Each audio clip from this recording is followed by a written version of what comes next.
Yeah, it's still over there.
Exactly.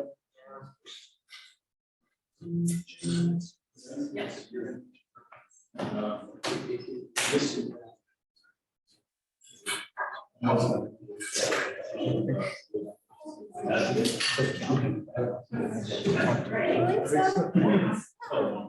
Am I allowed to?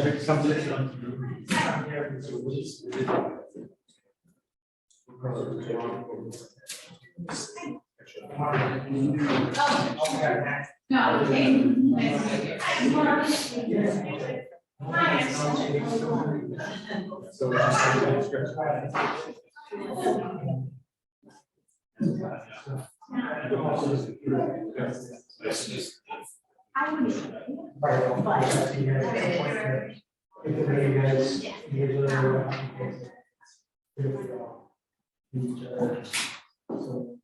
Yes, it's just different.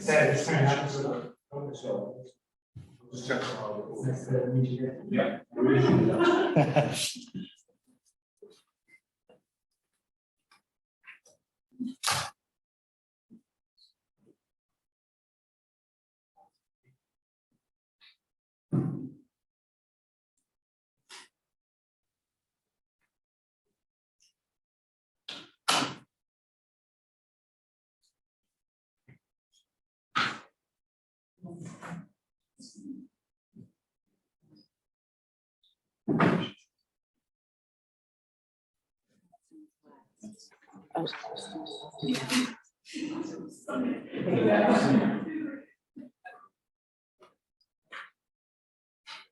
Yeah.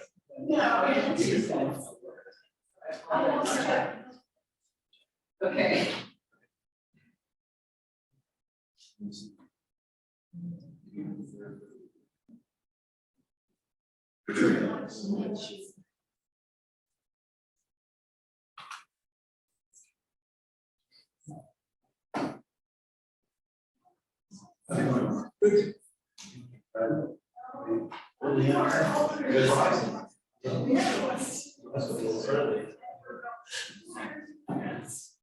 I was expecting to win. The bridge was. The bridge was. It looked like it was slow. Now it's. Yeah, it's still.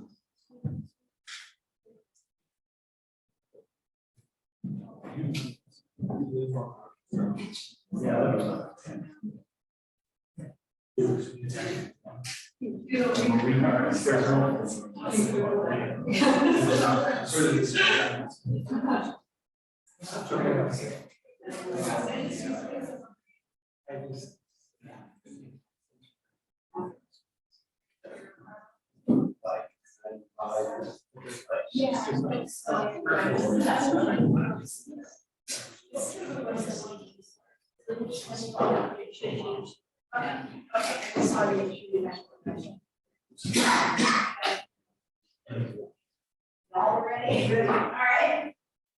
If everybody is ready. I will call to order this meeting tonight, and it is the joint meeting of the Cotati City Council and the successor agency to the former Cotati Community Redevelopment Agency for this Tuesday, March 14th.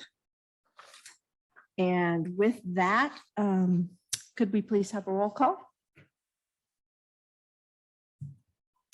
Councilmember Rivers, Here. Councilmember Lemus, Here. Councilmember Ford, Here. Vice Mayor Sparks, Here. Mayor Harvey. Here. Thank you for that. Would everyone please join me in the Pledge of Allegiance?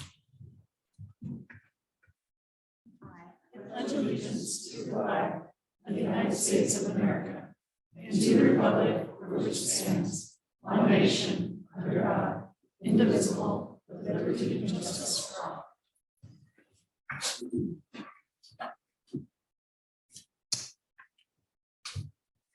Thank you for that. Then we will be moving on to approval of the minutes and notice of waiving of reading of all the resolutions and ordinances introduced and or adopted under this agenda. And we have this evening 3 items. We have the Cotati City Council special meeting of February 24th, the Cotati City Council regular meeting of February 28th, and the Cotati City Council special joint meeting with the Planning Commission on March 6th. So are there any questions or comments about the minutes? Seeing none, then I will open this up for public comment. Anyone wanting to make public comment on the minutes for the 3 meetings, you can please step up to the podium. I am seeing no one raising their hands nor rushing up here to speak about the minutes. Then we will open up public comment on the minutes to our Zoom audience. Carla? Thank you, Mayor Harvey. Speaking to our Zoom attendees, if you would like to make a public comment, please use the raise hand icon, or if you're dialing in, dial *9. Mayor Harvey, that'll end public comment. Okay, then I will bring it back to the council and would be looking for a motion. Move to approve all 3 sets. Second. Have a motion and a second. All in favor? Aye. Aye. Any opposed? I didn't hear any abstentions? No, then all 3 sets of minutes pass unanimously. So with that, I will move on to announcements. First is meeting orientation for new attendees and viewers in conformance with the Brown Act and the adopted City Council rules. The meeting agenda includes items labeled as action items, where the City Council will consider the item and citizens are afforded the opportunity to provide comments relevant to the item being discussed. The meeting agenda also includes a citizen's business item, which is the designated place on the agenda where citizens have the right to say whatever they wish. The City Council may or may not choose to respond to comments as the government code allows. However, if the City Council declines to respond, it should not be perceived as giving credence to or agreeing with any statements the City Council or its members believe are incorrect, misinformed, or purposely biased. Next, Measure S supports police services, a variety of recreation programs for all ages, the maintenance of our streets, parks, and public buildings. See details on the web at cotaticity.org. Next, citizens interested in receiving City of Cotati community alerts via text or email are encouraged to sign up with Nixle by downloading the Everbridge app from the iOS or Android App Store, or by texting your zip code 94931 to 888-777. Next, the city has vacancies on the Planning Commission and the Sonoma County Library Commission. See details on how to apply under the latest news at cotaticity.org. Next, like always, we would love to hear from you, so please feel free to contact the city at 707-792-4600 or info@cotaticity.org. If you have a non-emergency issue after normal business hours, you can contact us at 707-792-4611. And of course, if you have an emergency, please contact 911. Continue to look for updates on the city's website and social media channels available on Facebook, Instagram, Nixle, and Nextdoor. So with that, we will be moving on to the next items. First, we have a proclamation for National Surveyors Week. Do we have someone? Oh, if you'd like to come up, I will read.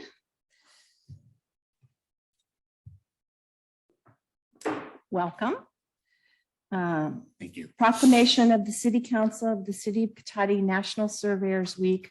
Whereas surveying has been an essential element in the development of human environment since the beginning of recorded history, and it is a requirement in the planning and execution of nearly every form of construction, with its most familiar modern uses in the fields of transport, building and construction, communications, mapping, and the definition of legal boundaries for land ownership.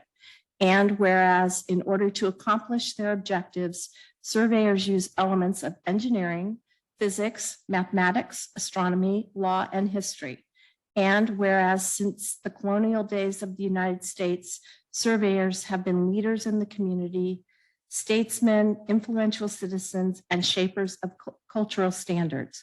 Former notable surveyors include George Washington, Thomas Jefferson, Abraham Lincoln, Lewis and Clark, Daniel Boone, and Henry David Thoreau, among many others. And whereas many services are now provided through the use of sophisticated surveying equipment and techniques, including satellite-borne remote sensing devices and automated positioning, measuring, recording, and plotting equipment. And whereas the establishment of the week of March 19th through 25th, 2023 as National Surveyors Week is a fitting tribute to all surveyors. Now, therefore, be it proclaimed on this 14th day of March, 2023, that the City Council of the City of Cotati proclaims the week of March 19th through March 25th, 2023 as National Surveyors Week in the City of Cotati.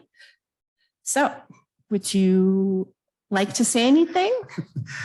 Thank you, Madam Mayor, council members. My name is Bruce Johnson. I'm a licensed land surveyor here in Sonoma County. And on behalf of the National Society for Professional Surveyors, the California Land Surveyors Association, and the Sonoma chapter of the California Land Surveyors Association, I would like to thank you for this recognition of our important work. After all, without us, you might have a sewer line running right through the middle of your house. Nobody wants that. So thank you very much. Thank you. Anybody wish to make any comments? No? Okay, well, thank you for your service. Thank you. Did you want a picture? Sure. At Come least on down. it'll be photographic proof I was here. We have our own personal stuff.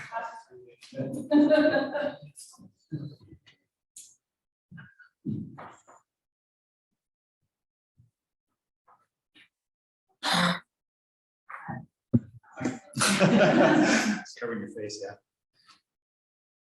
All right. Here we go, smile. Great. Yeah. Thank you so much. Thank you. Thank you for all of our.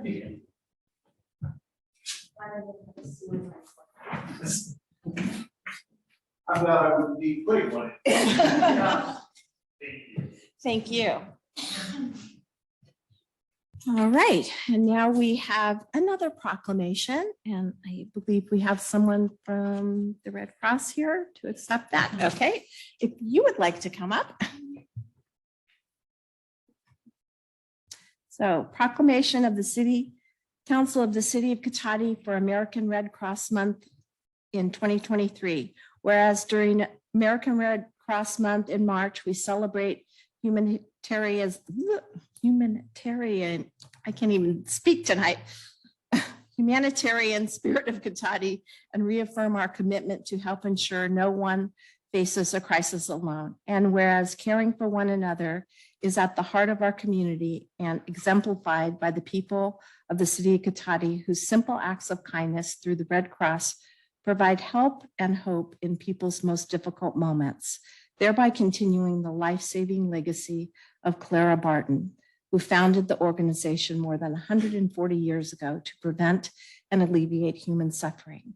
And whereas every day these ordinary individuals lend a helping hand to make an extraordinary difference for our neighbors in need, whether it's providing emergency shelter, food, and comfort for families displaced by home fires and other disasters, donating life-saving blood for cancer patients, accident victims, and people with sickle cell disease and other life-threatening conditions, supporting military members and veterans along with their families and caregivers, using and teaching vital skills like first aid and CPR to help others survive medical emergencies, or delivering international humanitarian aid and reconnecting loved ones separated by crisis around the world. And whereas their support, volunteerism, and generous donations are critical to our community's resilience, we hereby recognize this month of March in honor of all those who fulfill Clara Barton's noble words: you must never think of anything except the need and how to meet it, and ask everyone to join in this commitment. Now, therefore, be it proclaimed on this 14th day of March 2023 by the City Council of the City of Cotati that March 2023 is proclaimed as Red Cross Month in the City of Cotati. We encourage all citizens of Cotati to reach out and support the humanitarian mission of the Red Cross. Thank you very much. Thank you. Would you like to say anything? I do. I have a few things to say. All right. Thank you, Mayor, Vice Mayor, members of the council and community. My name is Kelly Bradshaw. I am a volunteer with the American Red Cross based out of the Santa Rosa office. I started with the Red Cross at the time of the fires in 2017. As disasters are never planned events, I am happy to be here tonight in place of my Red Cross colleague. Her name is Deborah Smith, but she has been deployed to Sacramento to work with the government partners to coordinate relief efforts in response to the current atmospheric rivers and resultant flooding and disasters in Northern California. On behalf of the American Red Cross, I thank the City of Cotati for this month's proclamation that March is Red Cross Month. It is my honor to accept this proclamation and express our gratitude for the partnerships with and within the City of Cotati. Red Cross offers humanitarian aid guided by the values and principles of humanity, neutrality, impartiality, independence, volunteer service, unity, and universality. With a workforce made up of 90% volunteers, our goals fall into 5 lines of service, which you mentioned: disaster relief, blood services, training and certifications, service to the armed forces, and international services. There are 2 main goals. First, provide relief and support to those in crisis: shelter, food, health, mental and spiritual crisis support, and bulk distribution of items for basic need and comfort. Second, to help families and communities to prepare for emergencies. Right now in our local region, we are running or supporting 38 shelters with 593 guest clients due to area flooding. In the last 100 days, the area Red Cross volunteers have responded to over 80 local disasters, mostly being home or apartment fires, with aid for immediate needs and sheltering. With the start of daylight savings time, it is a good reminder time to test our smoke detectors. Review, review the 2-minute exit plan with your family, and check your emergency kits or go bags. Make sure things are up to date. At the local level, the Red Cross needs your help. Being 90% volunteers, we ask all to serve and prepare to strengthen our communities. Within the Red Cross, there are so many opportunities, and we need skills of all sorts in crisis and in calm. There is so much to be done. Often the question is posed, what can I do? There are jobs available to align with your available time and skill set, or to help you learn a new skill. Please allow me to share briefly some examples. Come help us install smoke alarms. So far this year, we have installed 582. Last year, we installed 1,380. It's a fun day. It instantly helps members of our community. Learn CPR, donate blood, or host a blood drive. Teach kids in schools about fire safety and exit planning with the Pillowcase Project. Become a shelter worker. Train now to help when an emergency shelter is opened. DAT team members, or disaster action team members, respond to home and apartment fires with emergency shelter and emergency needs. There are areas in transportation, driving emergency response vehicles, distribution of supplies, or the organization of vehicles. Who has which car? Where are they? Organize the contacts for rental vehicles during a disaster. Learn skills now to support disaster response efforts. Office reception organization at the chapter office, community outreach and preparation, trailer stocking, inventory, logistical planning, government liaisons. We invite all to join us, and mostly be prepared. Prepare yourself, prepare your family, and get involved. For more information, please go to redcross.org.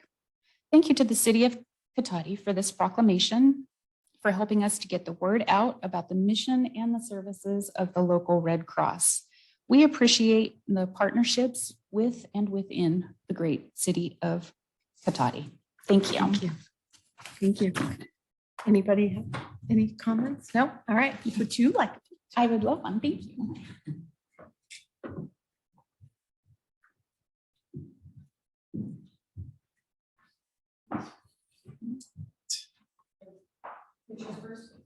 Oh, you can do it at the same time. Get a picture of it. Smile. Okay. Yeah.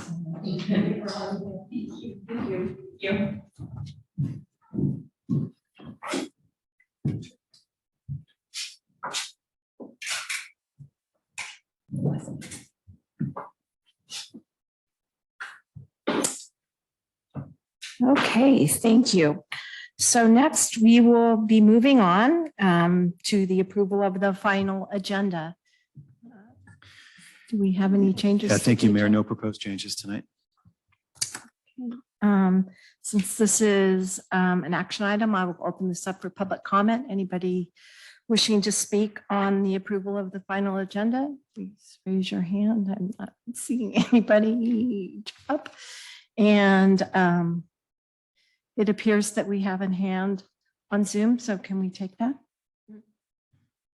See, Lori, you have the floor. Hi, I just got on to tell you guys that there's no webcast going on. It hasn't been going for 20 minutes, so I'm on Zoom. Thank you. Thank you for that.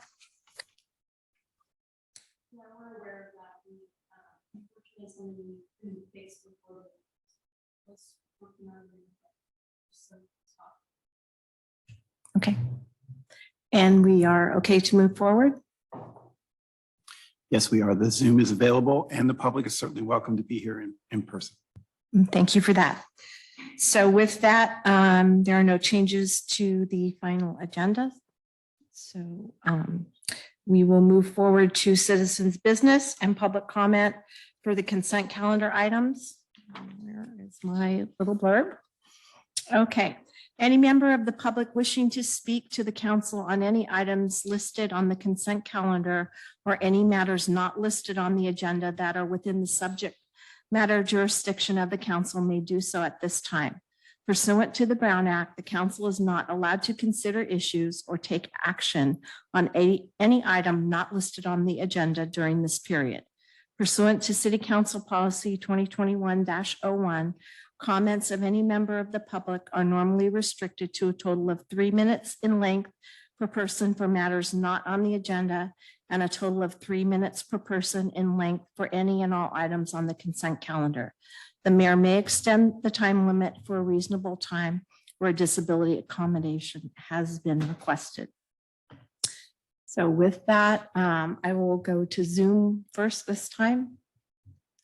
Thank you, Mayor Harvey. Speaking to our Zoom attendees, if you'd like to make a public comment, please use the raise hand icon, or if you're dialing in, dial *9.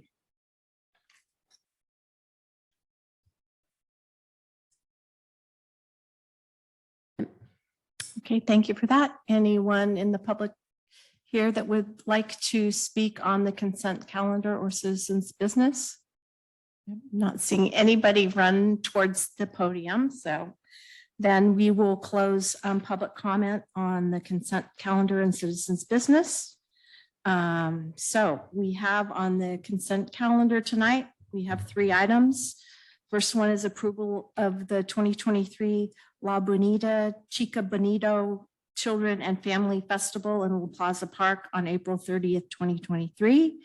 Second item is approval of the 2023 Yard Markets events in La Plaza Park.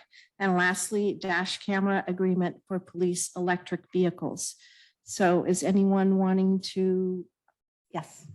I'd like to pull item C, the dash camera agreement. Okay. And or anybody want to pull either of the other two? Okay, then I would be looking for a motion on items A and B, the consent calendar. I move that we approve items A and B on the consent calendar. I'll second. Okay, we have a motion and a second. All in favor? Aye. Aye. Aye. Okay, so A and B passes unanimously. And then item C, can we have a staff report then, or do you need a staff report, or do you have a specific question? I have a specific Okay. question. My question is related to the automatic license plate reader portion of the quote that we received. And I do have a question that we weren't able to get resolved in time for the meeting about, I thought that we were paying for the ALPR system with grant funding. And I had it in my mind that at the time when we would be at a decision point to take over paying for that with the general fund, that would be a good time to have a community conversation about the pros and cons of using the ALPR system.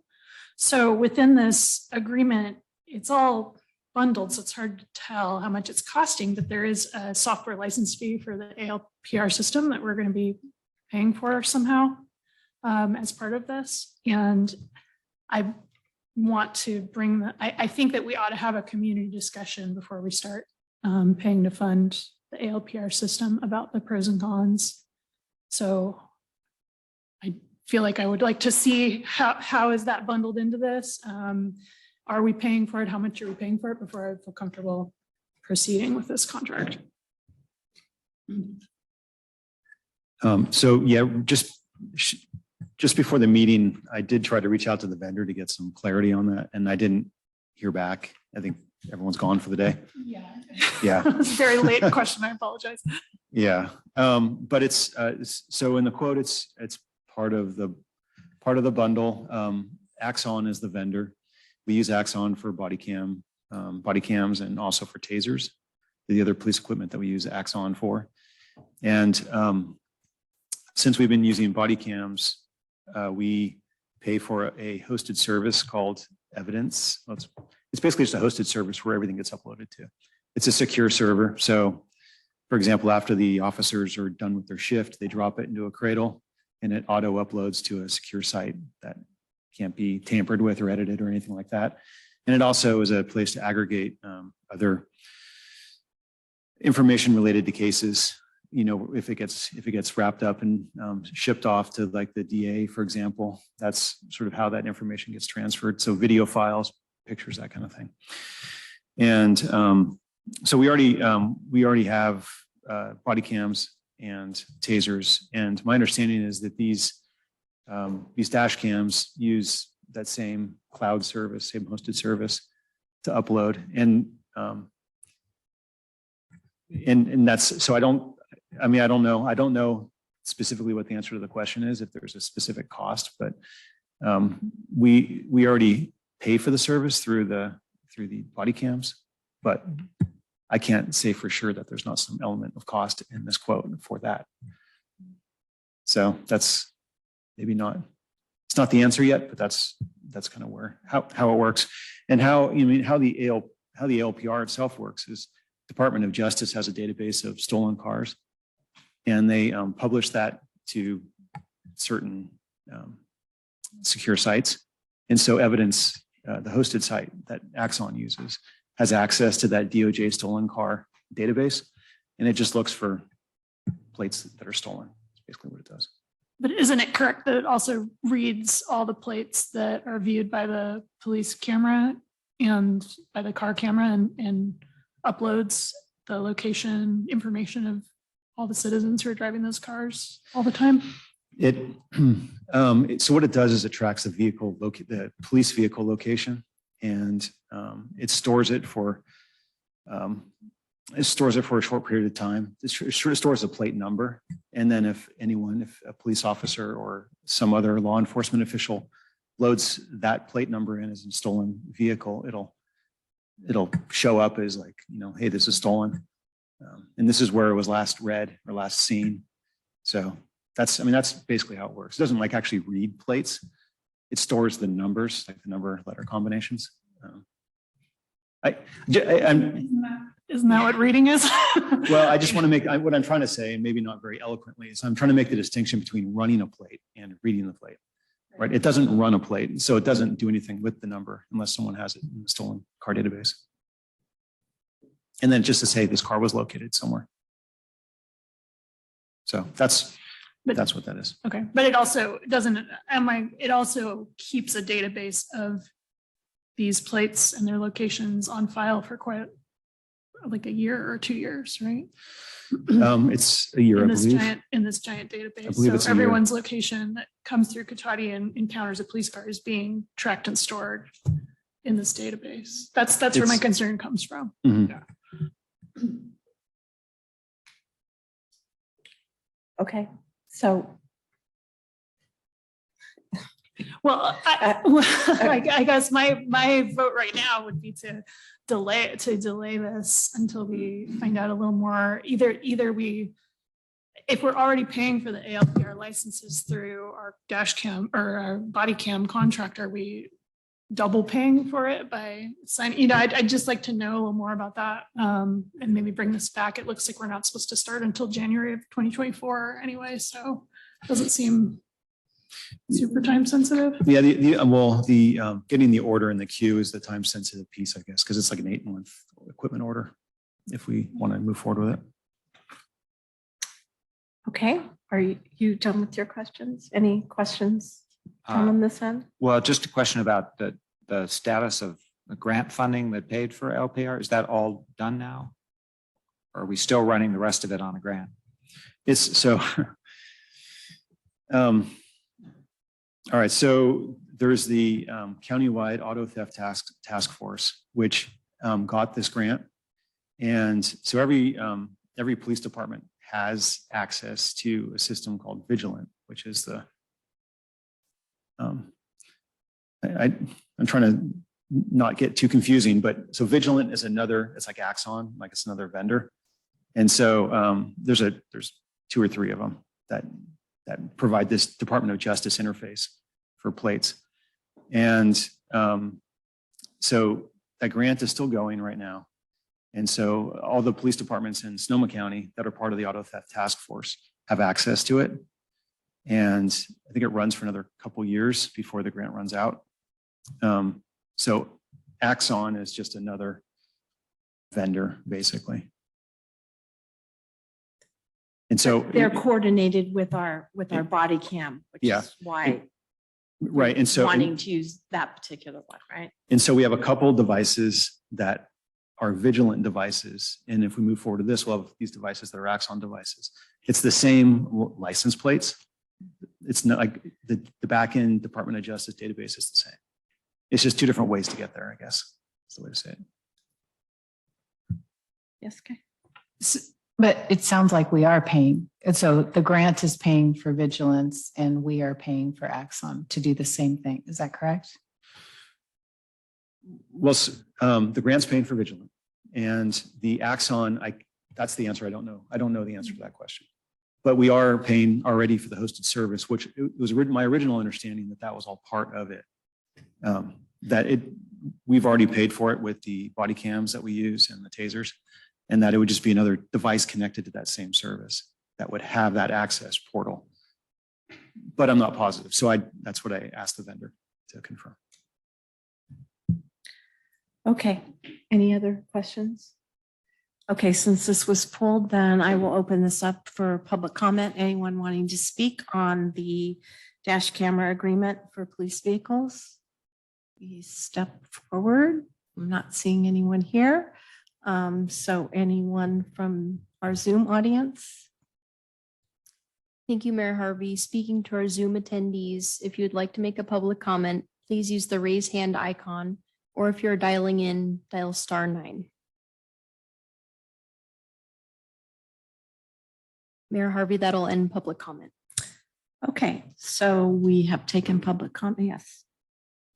I am in agreement with Vice Mayor Sparks's concerns, and in order to get our order for the hardware in, it seems to me reasonable for us to approve the hardware order. We could even approve all aspects of the proposed contract with the exception of the ALPR licensed software and ask for that to come back when we have some clarity on both the need for it, given the vigilance system, and the terms of the contract, since it's all bundled in here. That would be my proposal, that we approve everything except that line and ask for that one to come back. Yes. Just a clarifying question, would that, the way to do that, would that be to sort of give the city manager authority to just ask for a new quote without that line, without that item? I thought your suggestion was to move this forward without that line. Well, And the tricky part is the equipment, because if we don't get in line for the equipment, we have new vehicles that don't have this equipment. And I think backing up a little bit, as I understand it, right now, part of the problem is that the new cars can't attach the old equipment. And what you get with the body cam when things start is you're getting a picture of the dashboard. And so you're not really getting a full picture of the stop and what's happening, which is what the vehicle camera is trying to capture, is what happens when you stop. And, you know, that whole, before you kind of get there. That's my understanding. Did I say that correctly? Yeah. No, I'm curious if we can just, order the equipment without the software. Typically software is something that can be loaded at a later time, or is that something we can do?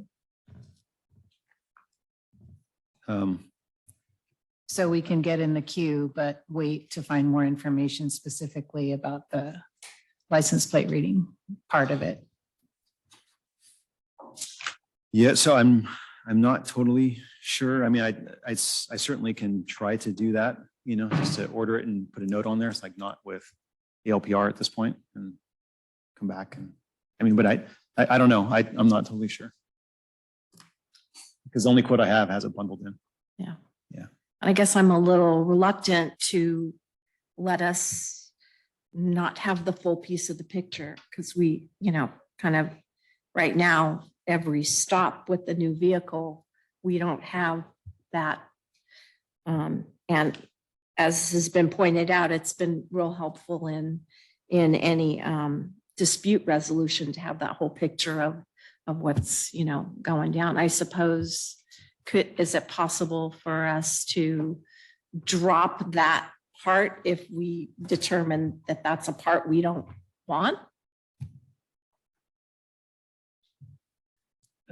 Later, but get this kind of moving. I don't want to, because it could be months before we have a opportunity to have a public discussion on all the pros and cons.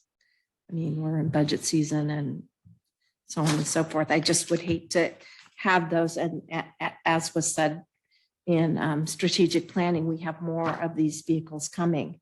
And I just feel like we're. Well, would you, Mayor, I did get an email from the vendor just now, Oh, okay. but of course I need to do some math, try to figure it out. So maybe what we can do is postpone this item until the end of the agenda and then we can come back to it. Give me some Oh. time to do the math, because of course it's not totally Okay. clear, but Okay. you know. And are we okay to do that? Yes, we are. You can Okay. just postpone this item until after, After the before we regular. go into closed session. Okay. Yeah. All right. Then is everyone okay with us moving this to the end while Damien does math? And we've got Ben here in case he needs some math over there. So for right now, then we will hang on this item. And we will move on to direction on future agenda items. Okay. I'm Yep. so. I'm sorry, I'm gonna have to bring it up next time. Okay, all right. There's more meetings, lots more meetings. So, okay. So then we will move on to the regular agenda. And our first item is review of the proposed Sonoma Water Transmission System budget for fiscal year 2023-24. And Craig, are you We'll starting start that here. out? Okay, because I also see Lynn and friends in the audience. Yes, I'll provide a brief introduction and then let them do the bulk of the presentation. So Mayor, you for members of the that. council, Craig Scott, Public Works Director, City Engineer. With me tonight is Jake Spalding and Lynn Roselli, both finance managers with the Sonoma Water, to make a detailed presentation of the proposed 23-24 budget. This is an annual procedure, but first let me back up with the sort of the framework of this. The city purchases wholesale water from the Sonoma Water. It used to be called Sonoma Water County Water Agency. And the city is a contractor along with other cities and districts in this region.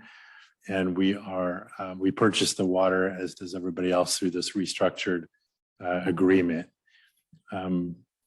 The Water Agency has formed a technical advisory committee, which is comprised of staff members of each of the contract agencies, and then also has a water advisory committee, which is comprised of elected officials from those contractors.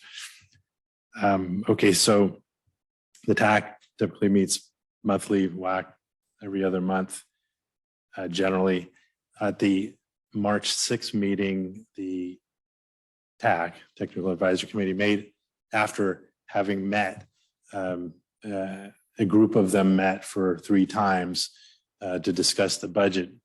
The TAC actually did make a recommendation to the WAC to support the draft budget, with the exception of Santa Rosa, the city of Santa Rosa, which voted against the proposed rate increase.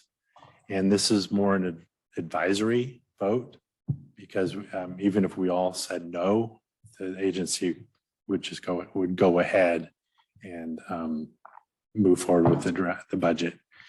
Back to the subcommittee that met. It's a subcommittee of the TAC, comprised of the city of Cotati, and it was led by the town of Windsor's representative at Valley of the Moon, North Marin Water District, Marin Municipal Water District, and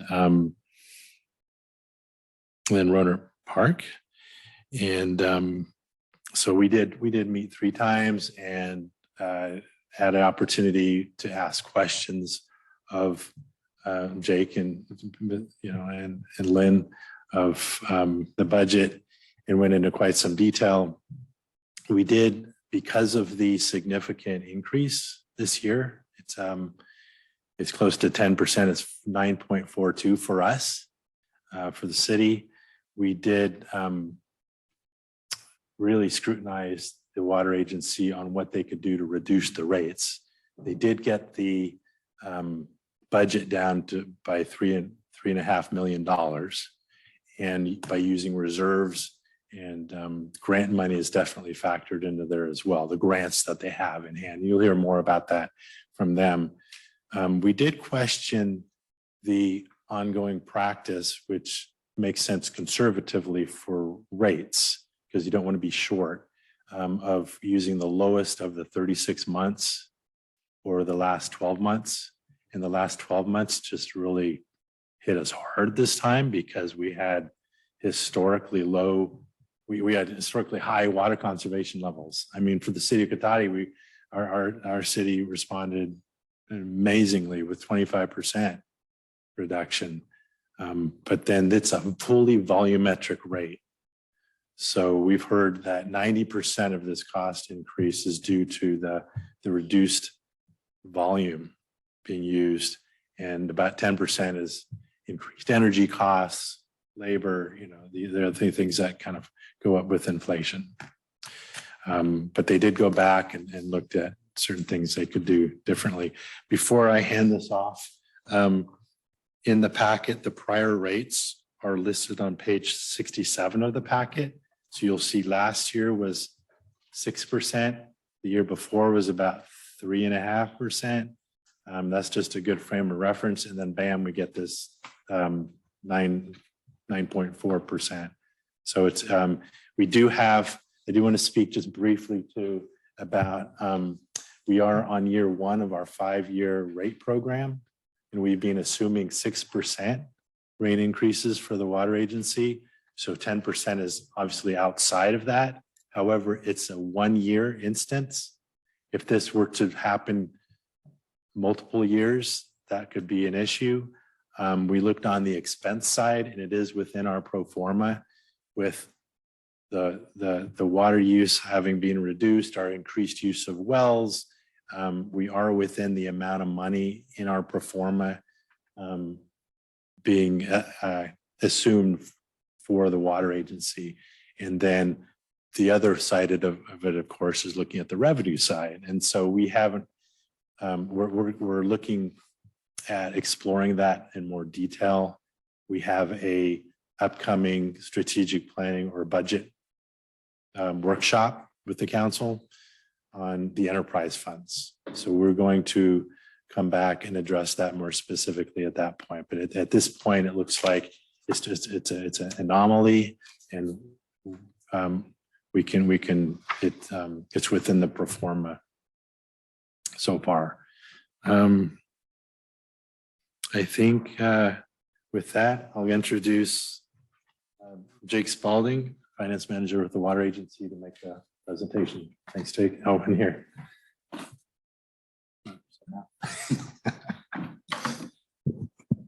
Good evening, Council. Thanks for having us here tonight. My name is Jake Spalding. I am the Finance Manager at Sonoma Water. And as Craig just mentioned, I'm going to provide you with a quick overview of our fiscal year 23-24 budget for the water transmission system. So each year we do develop the budget. We develop it to meet our operations, our maintenance needs, regulatory requirements, as well as capital needs of the system.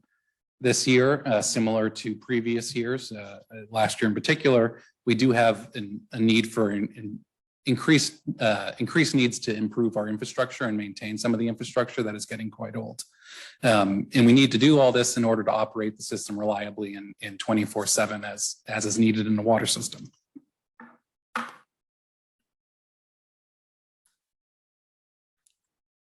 Next slide, please. Real quick, the water transmission system has 3 main aqueducts, the Santa Rosa, Petaluma, and Sonoma. On the map that you see on the slide, the Santa Rosa aqueduct's in purple, the Petaluma aqueduct is in blue, and that's the one you're most concerned with, and the Sonoma aqueduct is in green. So each one of the water contractors that's part of the restructured agreement is located primarily off one of these 3 main aqueducts, and they pay a rate that is specific to that aqueduct. Next slide, please. So as Craig mentioned, each year we do draft the budget. We take it to the TAC ad hoc budget subcommittee. in mid-January, and then we go through a transparent and collaborative process with all the water contractors, ultimately taking it to Sonoma County or Sonoma Waters Board in April. And the restructured agreement that was mentioned earlier does stipulate that our board approve these rates by the end of April. And I would just like to say thank you to all the subcommittee members, particularly Craig. So next slide, please. So our water transmission system is pretty complicated. It's comprised of multiple funds. You can see on the screen here, we have 4 main types of funds, and each one of them has their own separate budget and rate, and then they're all combined in order to create the aggregate rate. Next slide. So Sonoma Water, we have a relatively robust water transmission system. However, we are facing several challenges that are not unique to our agency. Most of our facilities are 45 to 65 years old at the moment. They've expended a lot of their useful life. In fact, 40% of our infrastructure right now only has 10 to 20% of its useful life remaining. You know, and not too different than, you know, maintaining an older car. As it ages, maintenance needs increase. We do have ongoing preventative maintenance programs that help to reduce these, but in the past couple of years, we have seen increases both in corrective maintenance and emergency repairs that are a sign of the age of the system.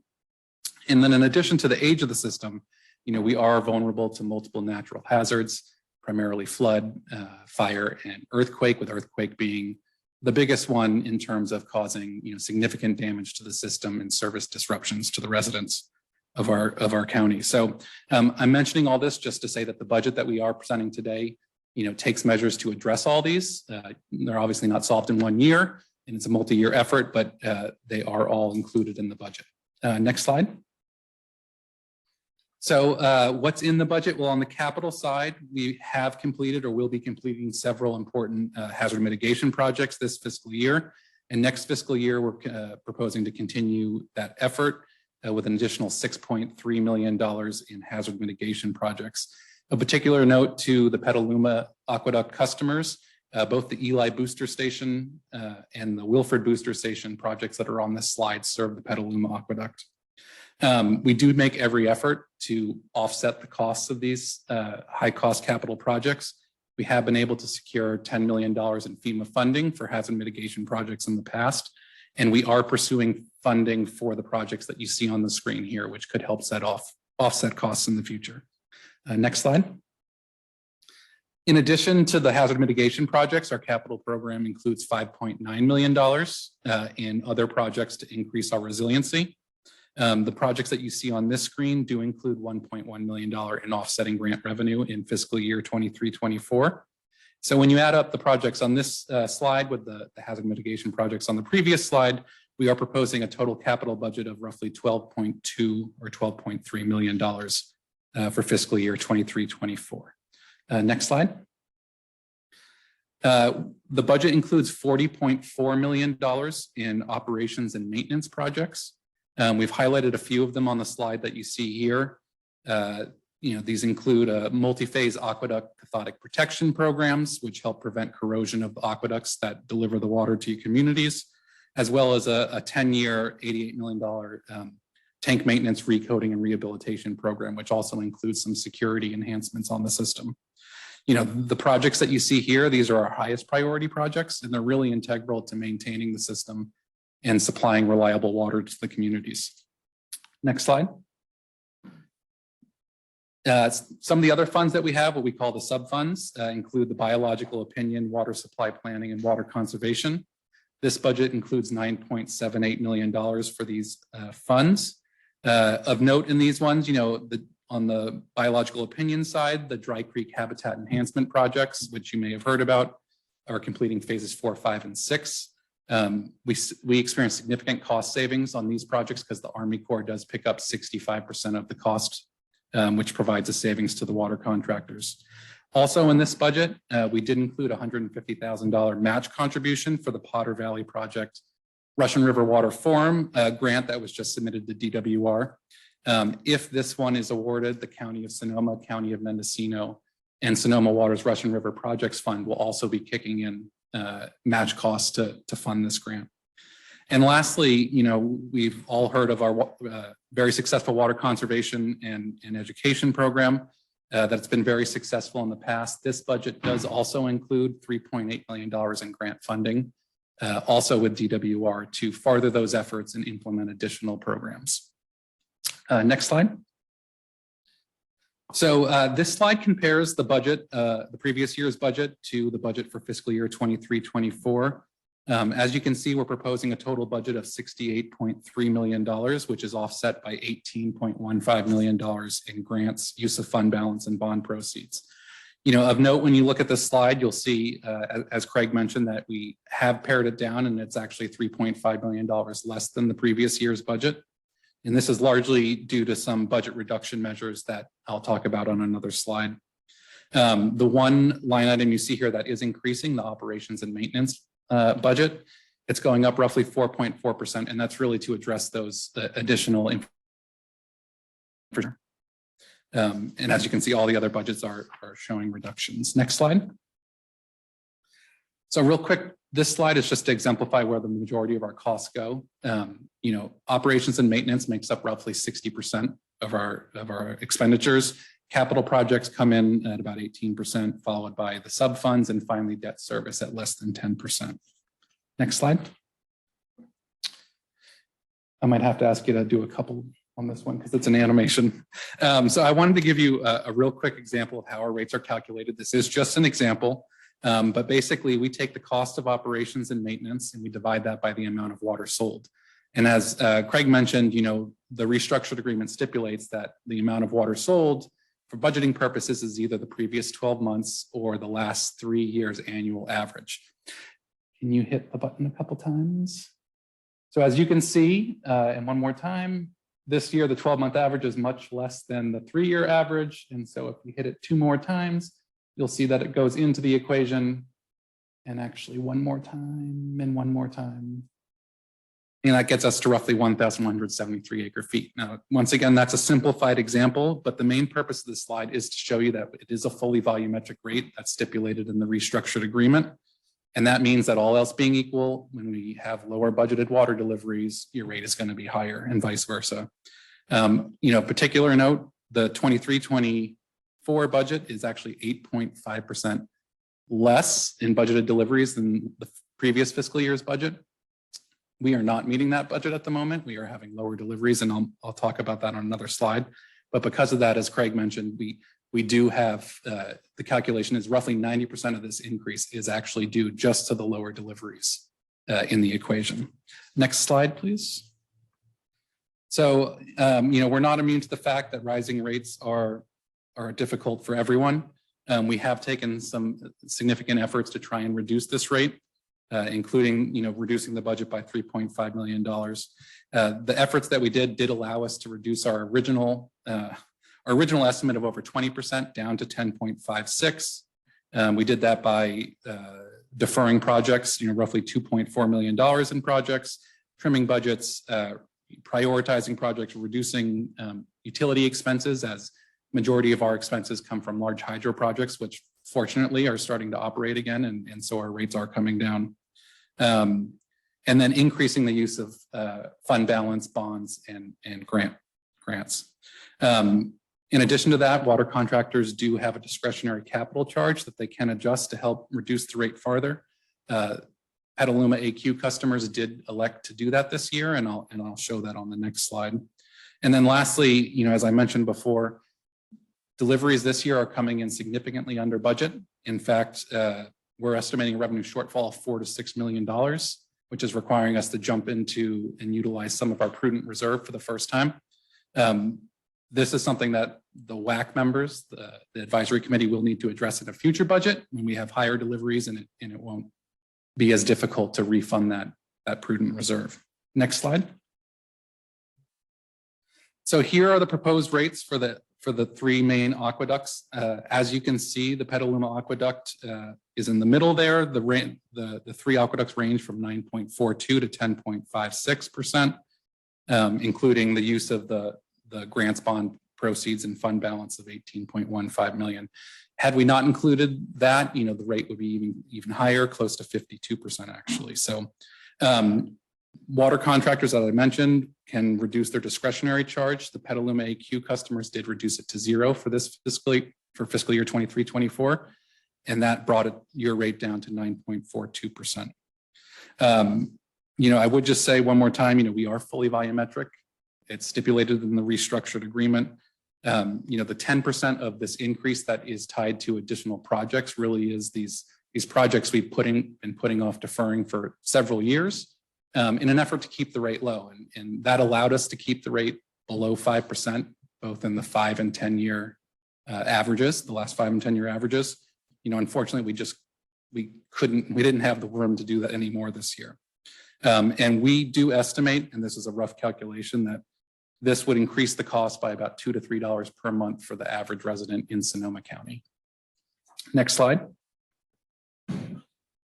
So where does this take us in the long run? Well, projects in our long-range financial plan that affect the Petaluma AQ total roughly $317 million through the year 2030.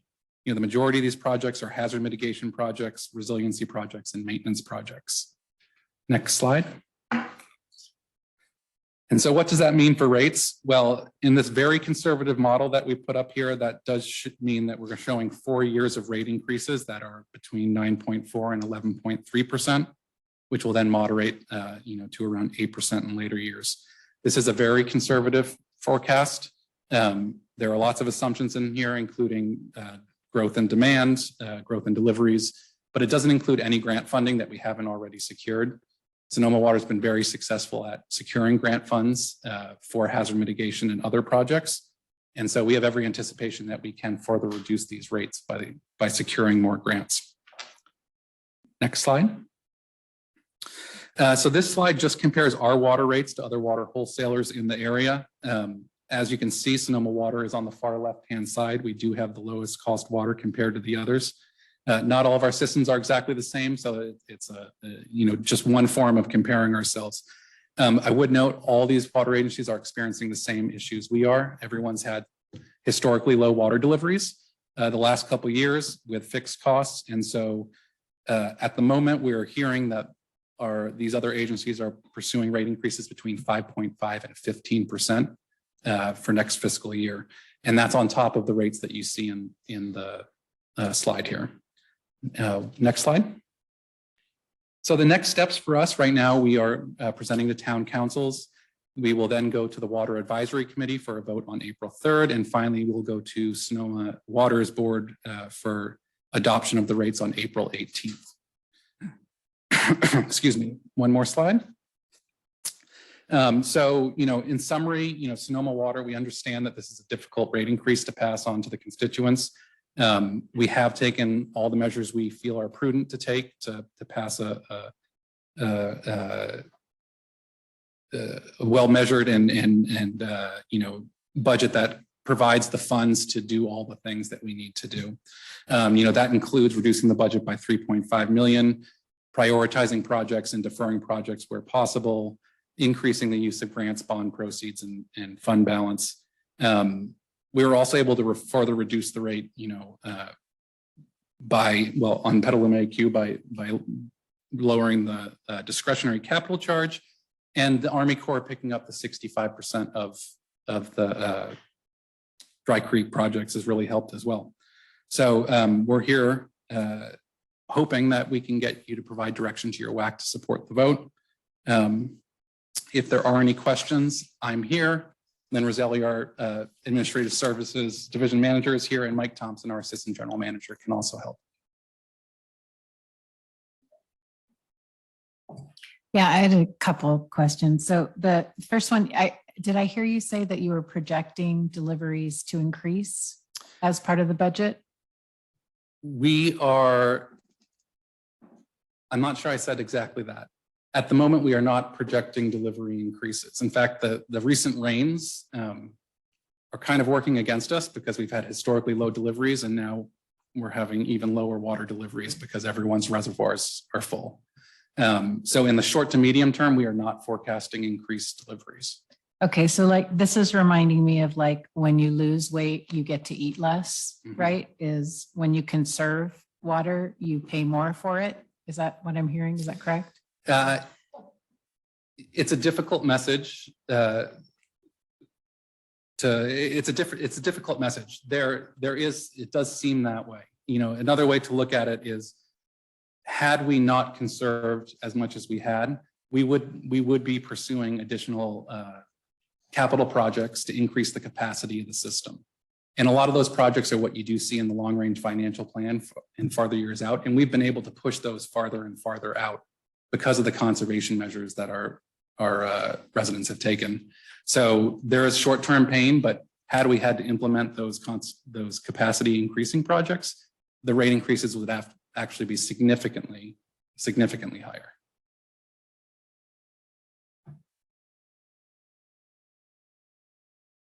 I'm sorry. And then the other thing, I think this was from you, Craig, is even if we say no, it happens anyway, correct? Yeah, okay. Thank you.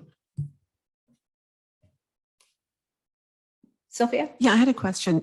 I saw some of the transmission rate increases through 2030 or 2040 that could increase. And meanwhile, we could continue conserving water and the rates could increase. And you mentioned grants is one way of kind of offsetting some of that. Is there any other strategies that the Sonoma Water is working on to kind of help bring that besides grants?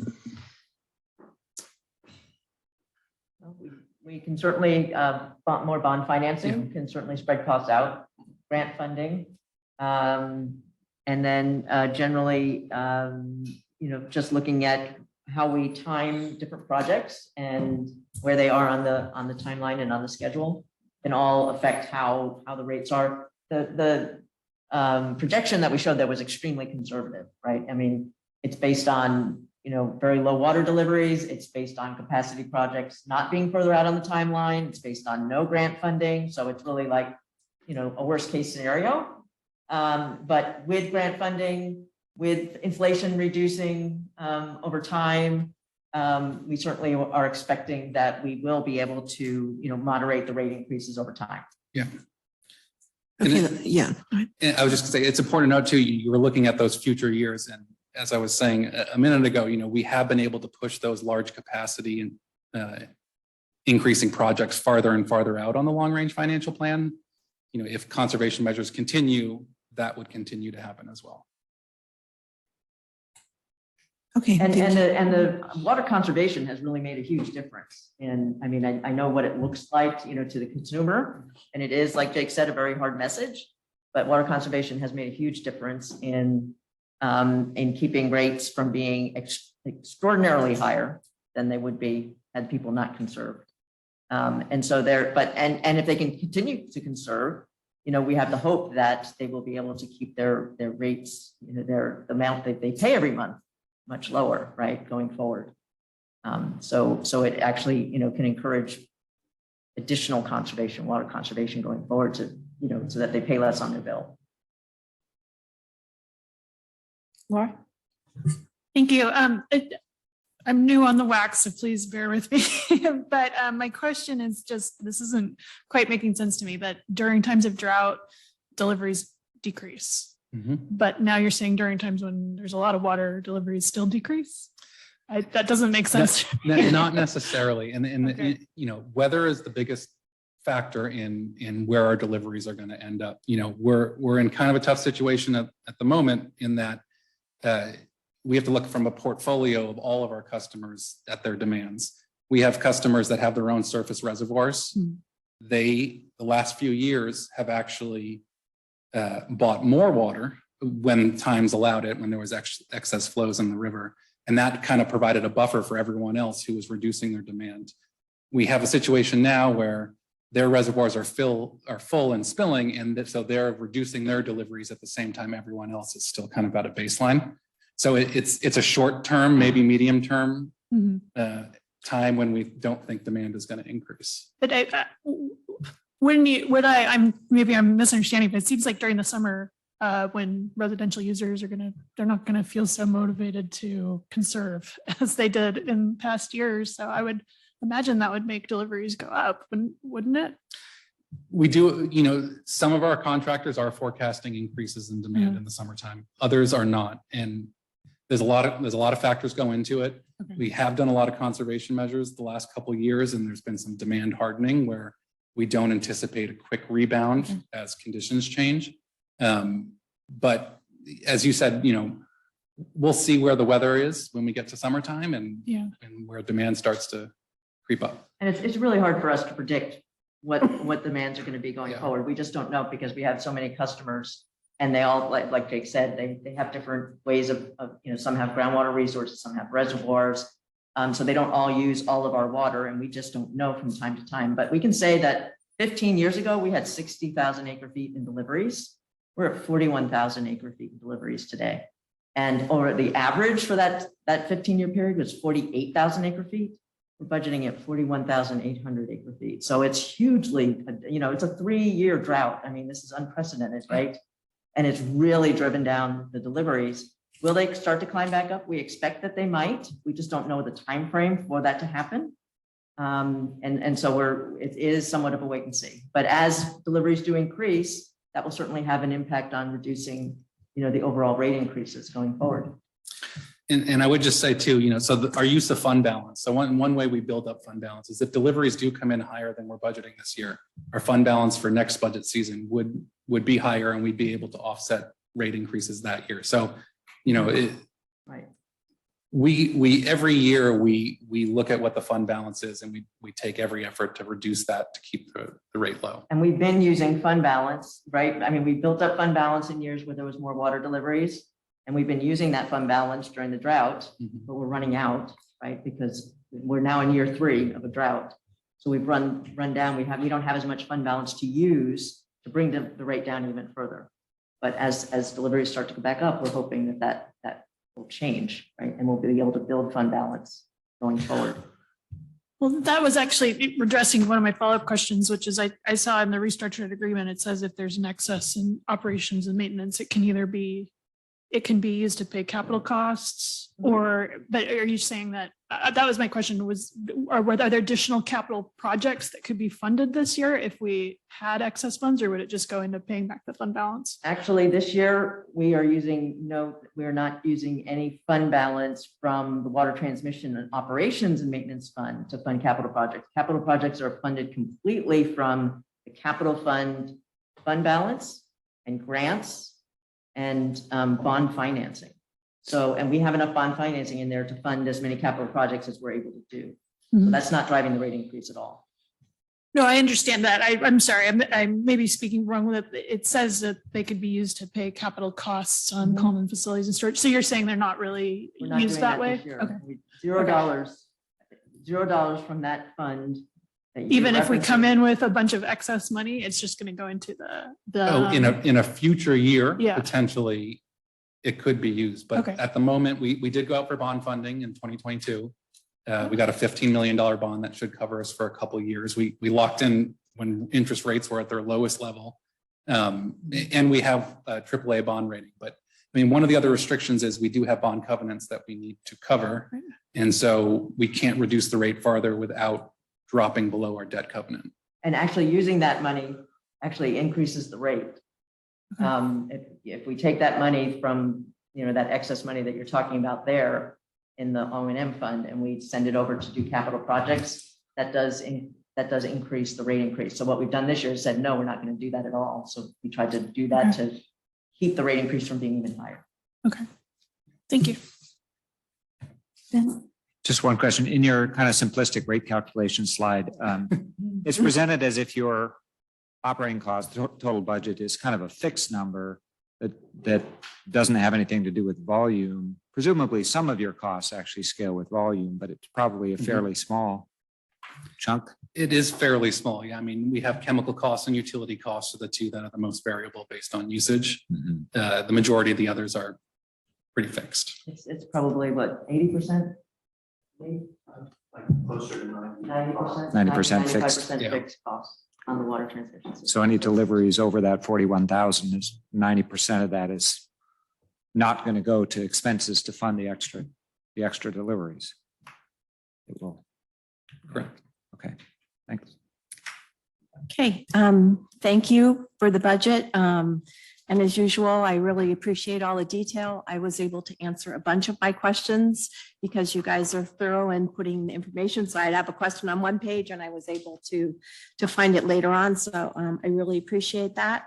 I do have a couple of questions. So on the deferred maintenance items, there's a whole list of them there. I'm assuming that these are a low risk, or you wouldn't have put them on there. Is that a fair assumption, that you don't think any of these are gonna go astray on us? We worked with all of our staff, all the project managers to prioritize these projects and select the lowest risk ones. And the ones that we weren't confident we would definitely get done this fiscal year. Okay, because that always worries me. And then this question might be more of a Craig question.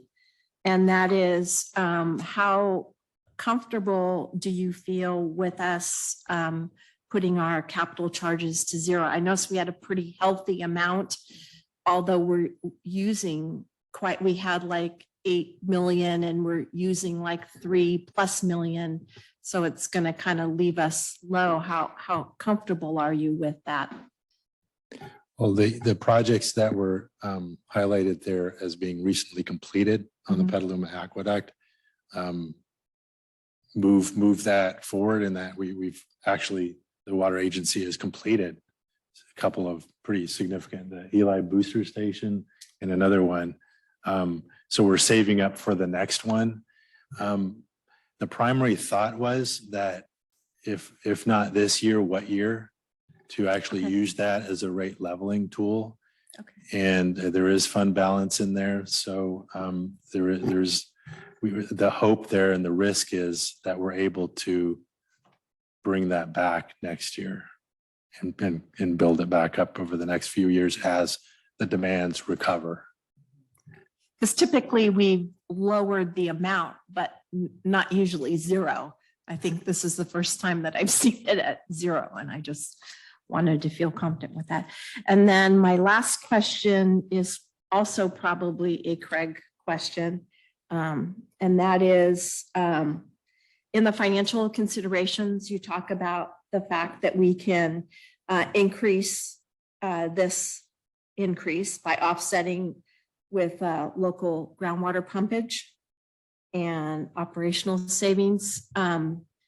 Groundwater pumping, we now, based upon Sigma, we now pay for that. So my concern is that water still cheaper than what this water is? Because it's not like it's free, because we have to pay, and we have to pay based upon what we pump the groundwater now. Did we kind of look at that analysis to see whether that,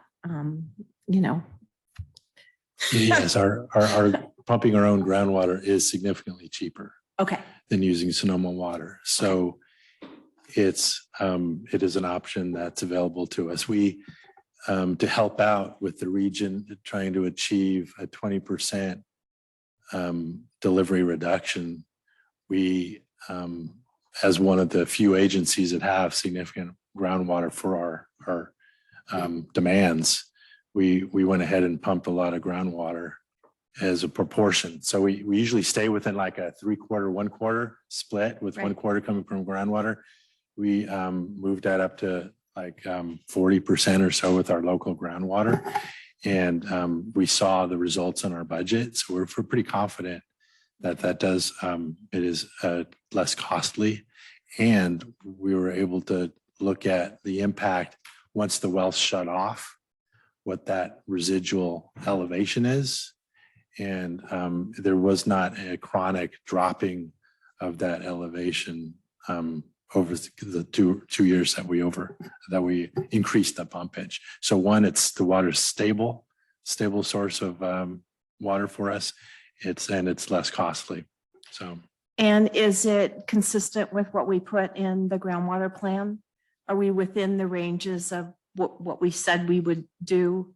Because we all had to, kind of highlight what we would use from a plan perspective for the next X number of years. So the regional GSA plan, we're like such a small amount. I know, but if everybody increased to 40%, because of I just am concerned. I haven't we taken a gave a look at that. range, I have no idea what that range is, but if we said we'll never go over 30% and now we're at 40, are we, somehow impacting that? And if we do it and everybody does it, that's kind of what I'm getting at. It seems good on paper, but, are we hurting something else? And that's all I'm concerned about. It's Yeah, a remember balance. providing those numbers. I'll revisit those and see Okay. how far off we are. Okay, and to kind of talk to your concerns, I mean, it's unusual that we've been in a drought for 3 years. Not only is it unusual that we've been in this drought for 3 years, if you go back and you look at the weather, we've also had a lot of hot weather. In addition to that, if you kind of look at the monthly stuff on water usage, we're kind of peaking up and peaking across, much longer because it was getting hotter earlier and it was staying hotter for long periods of time. So that affects people's water use. I know a lot of folks have let their landscaping die, which is, not necessarily a good thing. And when it heats up early, obviously, here we are today with it pouring down rain. Last year, people were already turning on their sprinkler systems because it was dry. So we just kind of are in this really kind of wonky place where we can't seem to catch a break with the weather. So hopefully that will, the weather people will be better to us in the future. So while it does seem very painful, I do appreciate all the detail. I appreciate all the work that the subcommittee did. And, this council is relatively new. I really appreciate the working with all of the subcontractors, the water contractors on this, because I know it wasn't always so. And I can attest to that. And I really appreciate the hard work. It really sounds like you really sharpened your pencils, understanding that, it's high, but, to keep it less high than it could be. I mean, the fact that, some of the earlier numbers were in the 20% range is really hard to swallow. And hopefully we can not have to adjust our 5-year plan, earlier than anticipated. And hopefully we can do that. But this water stuff, we can't seem to catch a break on. And the conservation, it seems counterintuitive to, go out and spend on that, but it really does. I kind of put it with like the landfill. When I first started on council, our landfill was supposed to close, and they had not a very good plan for it closing. And we've been able to extend that use of the landfill for decades and decades because people have done the right thing. And I think water conservation is the same thing. So in the long run, although it's painful now, in the long run, it keeps us from having to do more severe things in the future. So with that, any other questions? Okay, then I will open this up for public comment unless you guys have something. Okay, well, thank you for answering our questions. I will open this up for public comment and I'll start with Zoom. Thank you, Mayor Harvey. Speaking to our Zoom attendees, if you would like to make a public comment, please use the raised hand icon, or if you're dialing in, dial *9. Mayor Harvey, that'll end public comment. Okay, and then I will open this up for public comment for those here in the audience. And I'm not seeing anybody running, and you guys obviously. Then I will bring it back to the council. We'll close public comment on this. And what is the pleasure of the council? Oh, yes.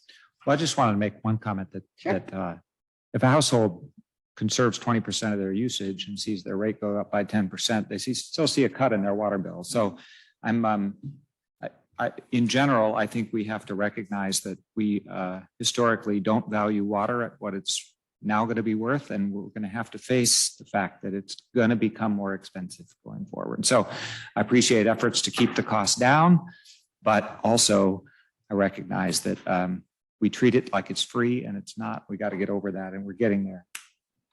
That's a very good point. And I would be I would support that our WAC member voting in favor of the budget. And I forget, do we need a motion for this? I forget. Yes, it's adopt a motion to direct you. the WAC advisory member. Thank you. Yes. Comment. Yes.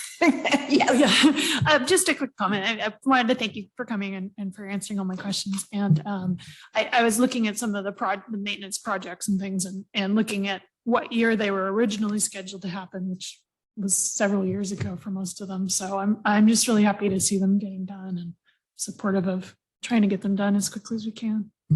And I will say that the Dry Creek project is a lot less expensive than what the alternative was, because that was scary looking numbers. So, and it's really wonderful that we've been able to work with the Army Corps of Engineers. They've really stepped up and it's doing its job, which is great. So with that, then I will be happy to entertain a motion. Sure. I'm happy to move that we to our Water Advisory Committee member to endorse the proposed Sonoma County Water Agency 23-24 budget. I'll second the motion. Okay, motion is second. All in favor? Aye. Aye. Any opposed? No.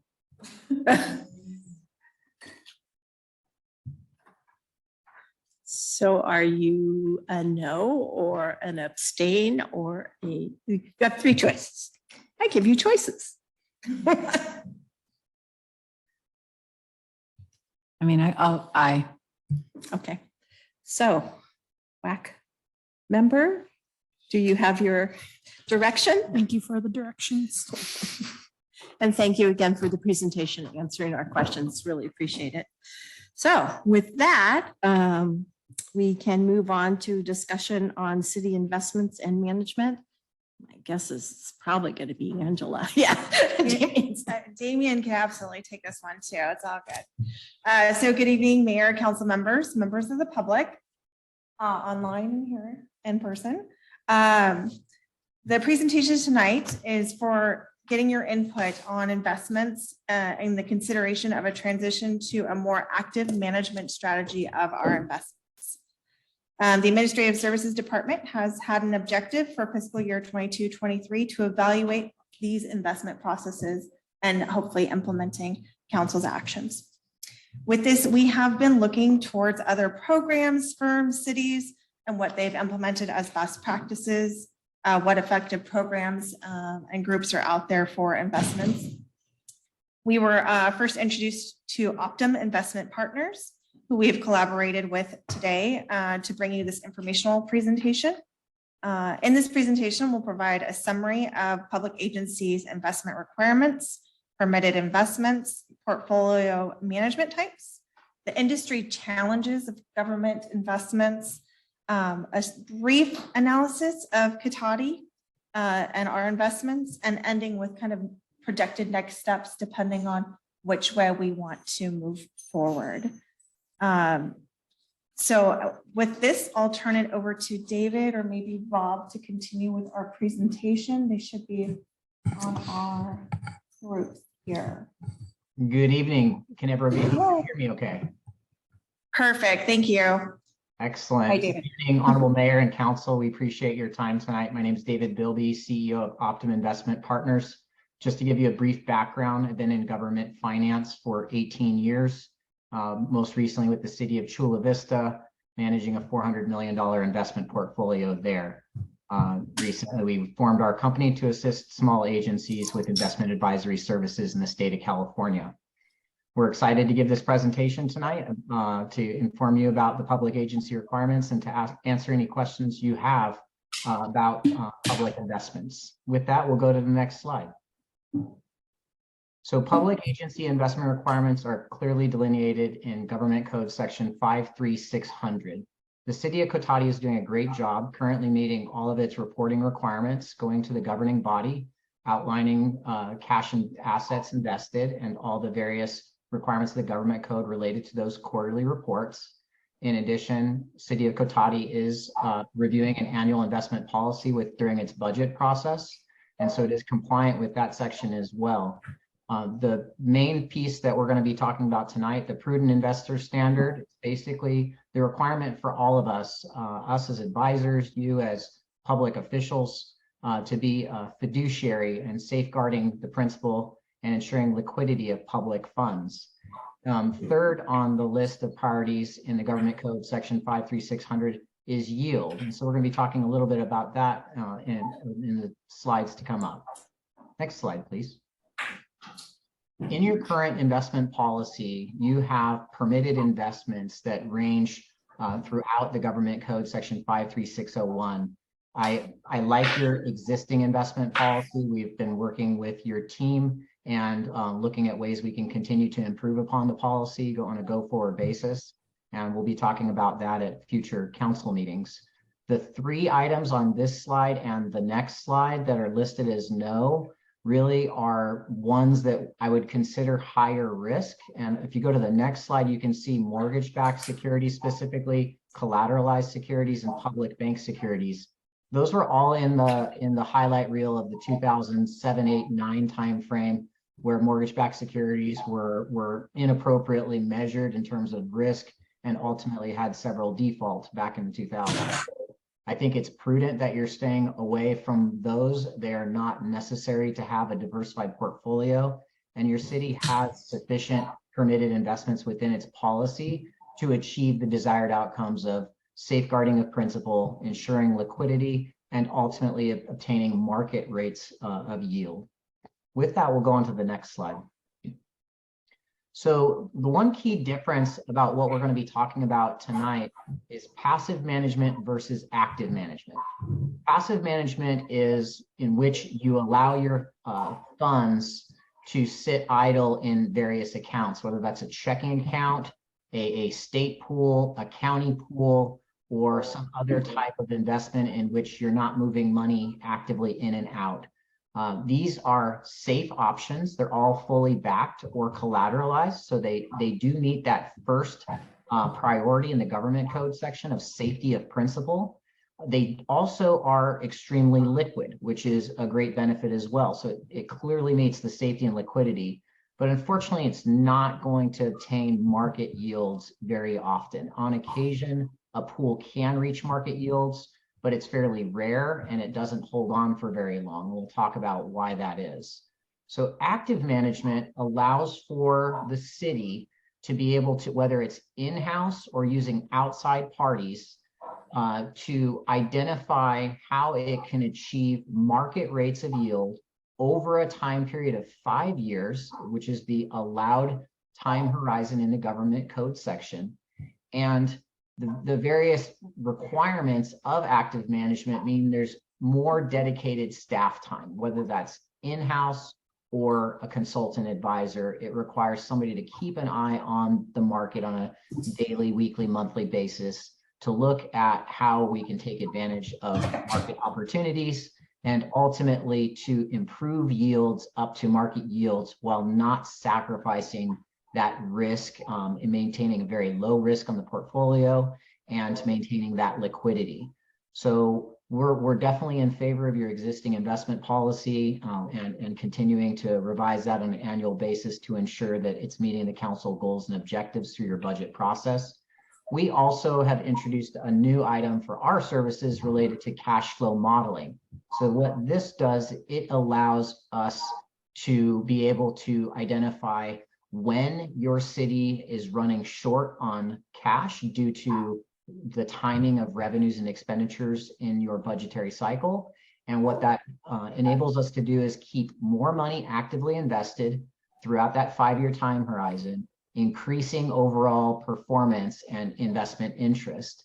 And we can continue to utilize the investment types that are supported by the city and within your policy. So you don't have to worry about us taking any additional risk. With that, we'll go on to the next slide. So Angela mentioned some of the industry challenges very briefly. It's interesting to us because the 2 largest investment advisors in the state of California, they do not currently contract with agencies less than $25 million in assets. So small agencies typically do not have the large finance departments with dedicated staff and expertise in this specific area. There's a lot of specialized fields in finance.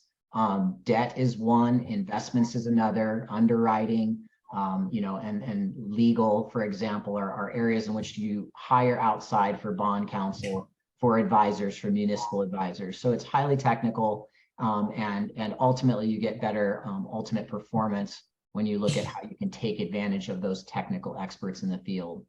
So obviously, one of the challenges facing every agency in California, we would all like to have more revenue for equipment, pay down debt, facility maintenance, deferred maintenance, enhanced services, and to ensure to taxpayers that we are doing the absolute best we can without taking any unnecessary risk related to their money that we're managing on their behalf. We'll go to the next slide, please. So what we did is we looked at, this is a slide that shows market interest rates. These change every day. So today's might be slightly different than when we prepared this PowerPoint for your agenda item. But you can see on the top, this is City of Cotati's most recent financial statement balances as it relates to cash on hand, which is money in a checking account, essentially, and LAIF, which is the local agency investment fund, which is the state of California's investment pool. You can see the yield of 0 and 2.12. LAIF continues to go up. It's a little closer to 2.6 today, but ultimately you can see below market interest rates are well above 4%. So what we would recommend to the city is to look to obtain a strategy and an investment model that allows you to obtain those 4.25%, 4.5% yields that are listed on your screen, but maintaining the low risk and permitted investments within your policy, and allowing for high liquidity to ensure operational needs are met. I know that was a lot of information in a short period of time. I think the next slide, Angela's going to take the presentation back, but we're here to answer any questions that you have about what was presented, what's in the government code, and any other questions you have about investments in the government sector. Thank you, David. So yes, so really on this slide, we want to present our goal to move to what is being presented as an active management policy for our investments. As you can see, while we're still earning investment income, we are not providing and getting the yields that we could if we had a more active participation within these pieces. Not that we haven't had it in the past, we did previously and included in the staff report, collaborate, and we used RBC. And so it was kind of that in between active and passive where we worked with them to purchase a few CDs that were at a good rate that were within 2 years, and we had some of those laddered, but it really wasn't taking that additional next step of looking at our cash flow and our cash flow management. We were more looking at, okay, this is how much we think we have in reserves that we can hold in CDs in, for our the next, year or so. So we would like to move back towards that active management, as well as moving forward with bringing back an investment policy to council in April, because we do want to have that prudence and continue the discussion as to how this is going to be implemented and what our policies are around this, and evaluate the contracts for bringing on this investment advisory services of OPI, as well as the additional resources we would need to implement those resources using a custodial bank, as well as a broker dealer for any of those transactions. We have, as we've stated previously, been researching and looking into all this. So we do have others that we have spoken to and have identified as a good source, and would like to continue our relationship with to move it past into an actual process and policy. And so that's what we would bring back to council as a discussion item in April, and hopefully implementation. And then once we have that happening, if we do move into this direction, we would bring them on board and executing trades and getting these laddered strategy to meet our cash flows going forward. There would be ongoing meetings with ourselves, both Damien and myself, with the investment advisory services on a monthly basis in order to make sure we're incorporating that continuously into our quarterly reports to council for our financials. Again, that investment and cash section of the quarterly report will become much more substantial because it will no longer just be, 15 million in LAIF and so much in SCIP, because it would then be more diversified from the single pooled funds. And so this is where we can turn it over to you for questions about more information about OPI or what we would like to do moving forward and get direction from council.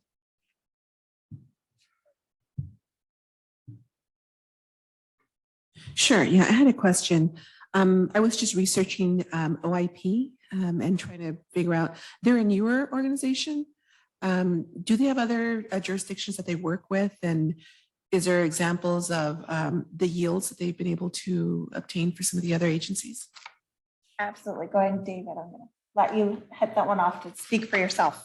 Yeah, I appreciate that. So I put this program in place about 1.5 years ago with the city of Paramount and the city of Placentia. Those are cities with about $40 and $60 million. Those are referral clients that we refer to the city of Cotati as examples of ones that have been in place long enough to see the track record. The city of Paramount went from about $300,000 in investment revenue to 1.5 million this year using our services.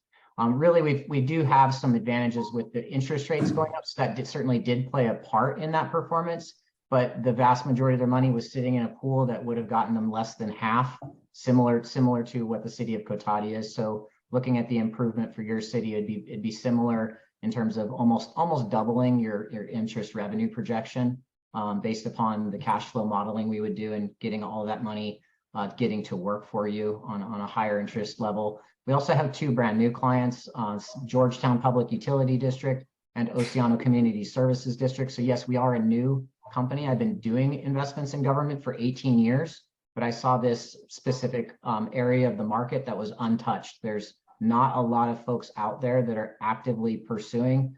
We have almost 40 agencies that we're working with on a contract negotiation and a move forward, the same steps that we've been working with the city of Cotati on. So we have a list of cities that we believe will be onboarding with us over the next few months. Ben? Sure, thanks. I think this one is also for David, but Angela, maybe both of you. Why does LAIF get half the market rate? Are they restricted in what they can invest in dramatically more than we're restricted? This is absolutely one of the slides I was having in there. It's a trailing. Their market trails, and David can speak a little bit more to this, the treasury, because of how they're structured. So we were actually earning more than the market during COVID. So LAIF was earning more because they had more securities that were out farther. And so they had already laddered all those. So we were actually earning more through LAIF. But now that the market is increasing, interest rates are increasing, it's a trailing. And so it's starting to pick back up, but it ebbs and flows. So it's trailing and damped. I mean, I presume it doesn't have the same highs or this, maybe not as low. Well, it can't go below 0. So, yeah. Doesn't go below 0. It does have fair market value adjustments, but that's a whole nother story. So I don't know that I could speak to it. I just know I've seen the historical trends of it compared to like the 3-year treasury in the market. And it's always a trailing. It doesn't go above it, but it is a trailing. But it sounds like you're saying then that their investment policy is even more conservative than ours. Absolutely. And that produces the longer term investments and more bond funding. Bond funding, Yeah. exactly. Okay.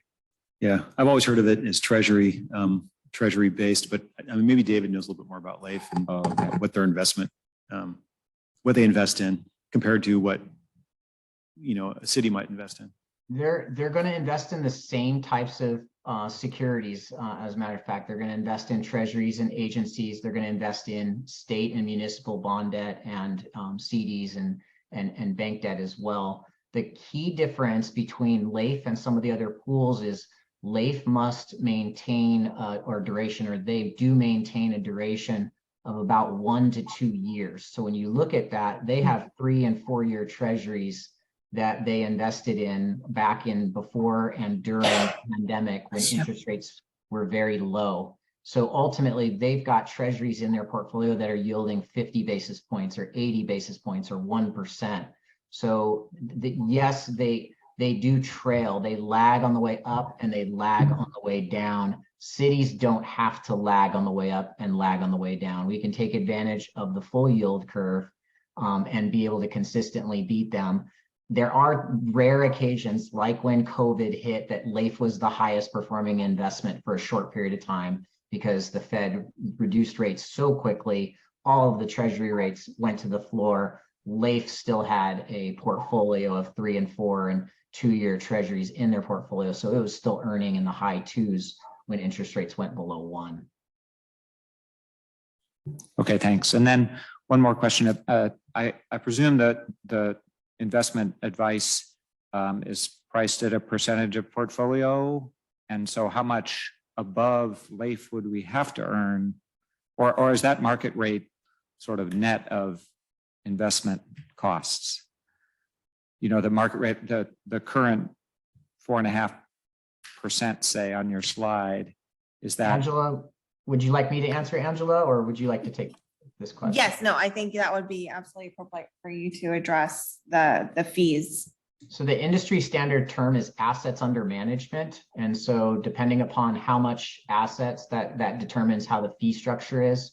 For the size city that you are, we quoted 12 basis points. So if we're going to get you about 425 basis points on your portfolio, the charge is not performance based. It is based upon how much we're managing for the city. So it's possible rates could go back down in the future and go back down to 200 basis points or 250 basis points, but our fee remains the same at that 12 basis point level. So that includes all the reporting, investment policy review and adoption, staff reports, monthly meetings, and educational sessions for the public.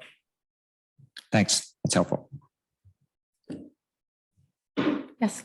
Thank you. I have 3 questions, one of which is brand new. I thought I had seen 0.25% of assets under management somewhere in what I read. Am I imagining that, or is that the same as 12 basis points? What is, for a newbie like me, can you explain what 12 basis points comes out to in like percentage or? So 12 basis points would be 0.12. Okay, it's 0.12%. So, yeah, so it's an error in the staff report. You did, Okay. you did actually. I did read that. 0.25%. You did, yeah. Okay. You're not crazy, yeah. And we pulled that from their informational online because we weren't intending on bringing forward their contract yet. So this has Okay. just been a discussion. So that's actually a much lower fee than what I had thought. Yeah, that's Changes an things a lot. accurate fee for an agency with, let's say, $5 million. So we continue to lower our fee as the assets under management go up because it's a kind of an economies of scale kind of thing. So 12 basis points is what we charge for all clients with $10 to $20 million in assets under management. Okay, thank you. My second question is, when I hear we're going to get market rate yields without market rate risk, that sounds I'm a little skeptical of that. So can you explain how, why is that not too good to be true? So we're going to take the risk that the current funding in LAIF is taking, which is investing in federally backed treasuries, federal backed agencies, CDs that are backed by the FDIC and collateralized investments. Your investment policy does allow you or us to extend out on that risk spectrum. It's not necessary to do that. So we do not have to do that in order to achieve market yields.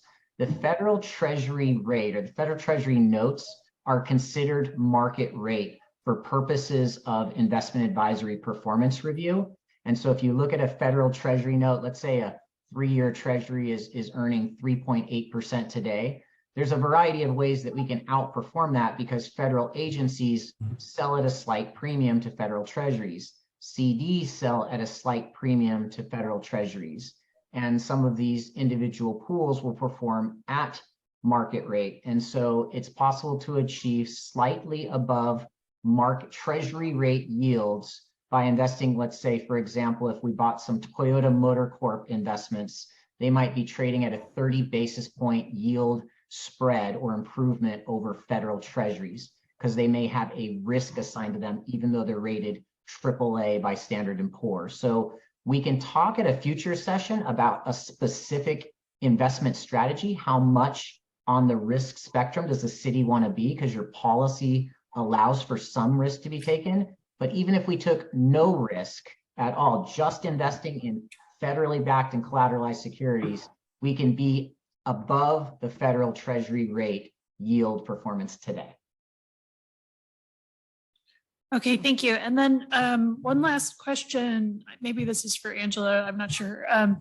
If we were a larger, what is the fee structure that's typical for larger cities? Like, so larger cities, so coming from auditing counties and larger cities, they have treasury departments where they come, I was talking to Damian briefly about it. It was great when I got to go and audit them because you would show up at 3 o'clock in the morning when stock exchange opens in New York, and they're looking at their cash flows. They get the reports from the other departments, figure out what their cash, I mean, basically what David and them are doing is they do it on a larger scale. They have a staff and a team that evaluate what cash they need on hand, what's maturing, what they need to move, what they need to purchase, what the length of time for the purchases, what the ratings are of those to make sure they're balancing out those risks and compliance with their policies.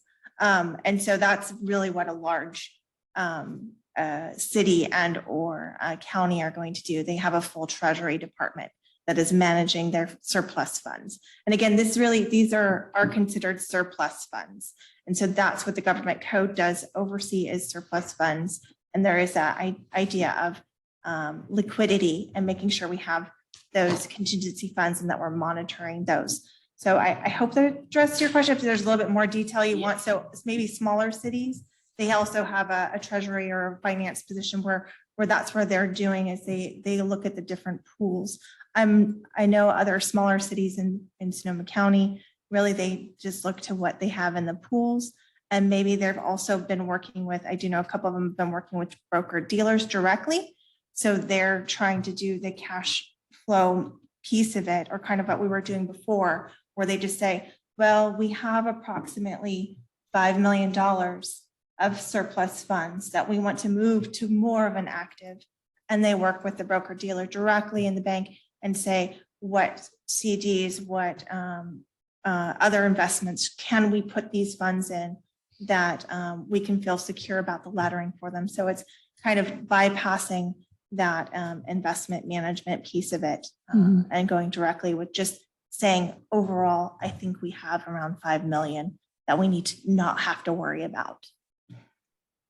that makes sense. I guess the genesis of my question was just thinking about if we were to, I know this is like fantasy land, but if we were to pool our resources with other small cities, like could we achieve a lower fee structure, something like that? So I think that was really the genesis of CAMP and CLASS and all these other pooled investment funds, as they were other cities and jurisdictions that wanted to be able to do that.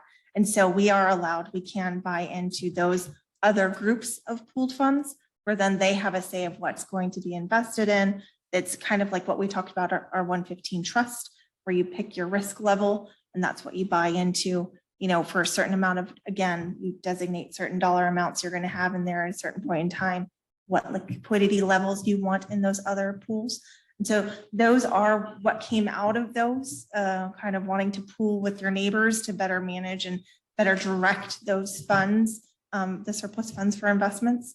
And so those are available, but there's currently nothing in the county other than Sonoma County does have an investment pool. We do have some funds with their investment pool, but there's really no one else that we're looking at in the county that are looking to do a group treasury, a separate pooled investment funds. Okay. I think David has something to add.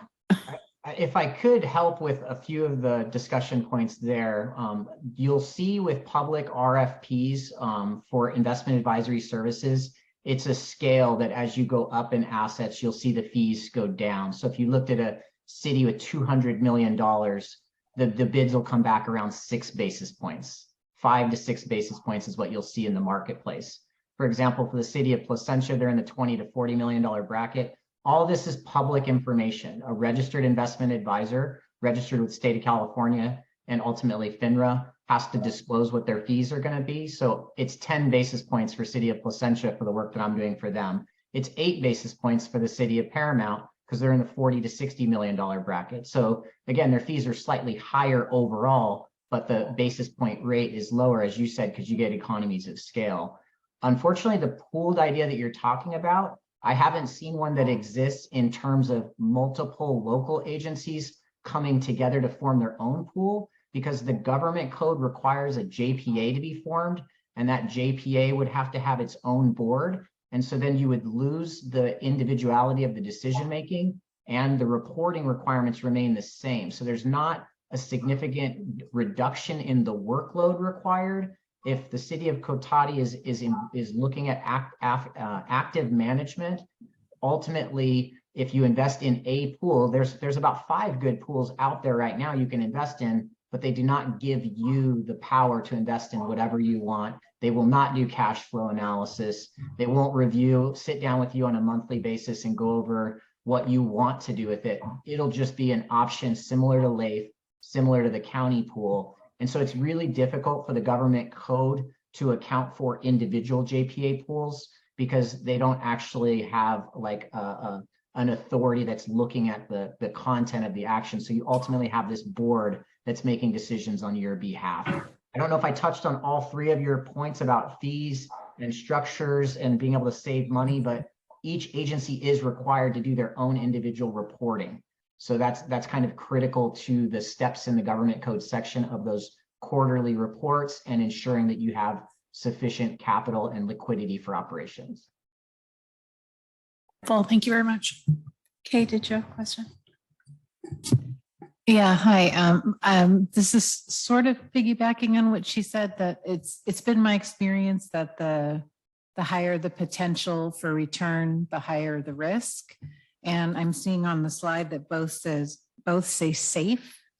And I'm just curious, I understand it's FDIC insured, but it's been my experience, you can still, lose your shirt. And so how are these investments, whether they're high yield or low yield, how are they safe? I think one clear idea to understand right now is your checking account money and the money in the state pool is at a higher level of risk than what we're talking about today. So if you have $2 million in your checking account and it's only FDIC covered up to 250,000, you have exposure there. So there's money that's exposed. Obviously, this weekend's actions with the federal government coming in and rescuing multiple banks is an interesting one. It goes against what the FDIC limits were entailed to created to do. But we're living in kind of a new world right now, just this week, as a matter of fact. But to answer your question, LAIF, for example, is investing in the same things, but they're not obviously obtaining market yield. So there's interest rate risk and opportunity risk there that you're not getting that same level of risk ultimately. When we start getting into the individual discussions of the 21 different permitted investments and the 18 that you allow in your policy, that's where we can get into the details of, do you want to go AA rated and how do you want to modify? So when we spoke to the agency, to the city originally, we recommended only federally backed, because if the federal government defaults, you're going to have a whole different slew of problems as a government entity in this country if the federal government isn't paying its bills. You could see that grants would go away and federal housing and streets and all those types of funds would go away. So there isn't a safer investment in the world than a US federal treasury note. But if I'm not answering your question quite right, please let me know and I'll try to identify how we're reducing the risk back to essentially zero of the risk of the federal government defaulting. Yeah, so maybe this is, not the right forum for this. And maybe this is more about, later on, but I'm not questioning the federal government, the failure of the federal government. I'm asking about, so, I know of investments that were FDI insured and yet they still tanked. And so I'm just curious about how these ones are safe when other ones are not. So anything covered by FDIC limits is fully insured. So nobody, no business, no bank has ever taken a loss on FDIC covered assets. It's only when they exceed FDIC coverage that there's been exposure. LAIF is collateralized. So the money that you have, the 15 million that you have invested today, is not FDIC covered. It's invested and collateralized, meaning that the majority of the money is in assets that can be liquidated and there's no leverage being taken. So a typical bank, the reason banks default is because they buy too many bonds at a low interest rate, and then they leverage up and lend out a majority of their funds to people that want car loans and mortgages and things like that. And then there becomes a run on the bank like happened this weekend. And then you'll see that they have to sell assets at a loss, and ultimately they're unable to support the liquidity needs. A public agency in California is very different than a bank. You are not going to be investing with leverage. You're not trading on margin. You're not, going out on some risk spectrum of trying to double or triple your money or things like that. It's not allowed in the government code section. So the FDIC coverage is sound. There's never been a loss on FDIC covered assets. And at the end of the day, because the federal government has never defaulted and likely never will, because they have the ability to print money, your investments in those are as safe or safer than any other investment type allowed in the government code section.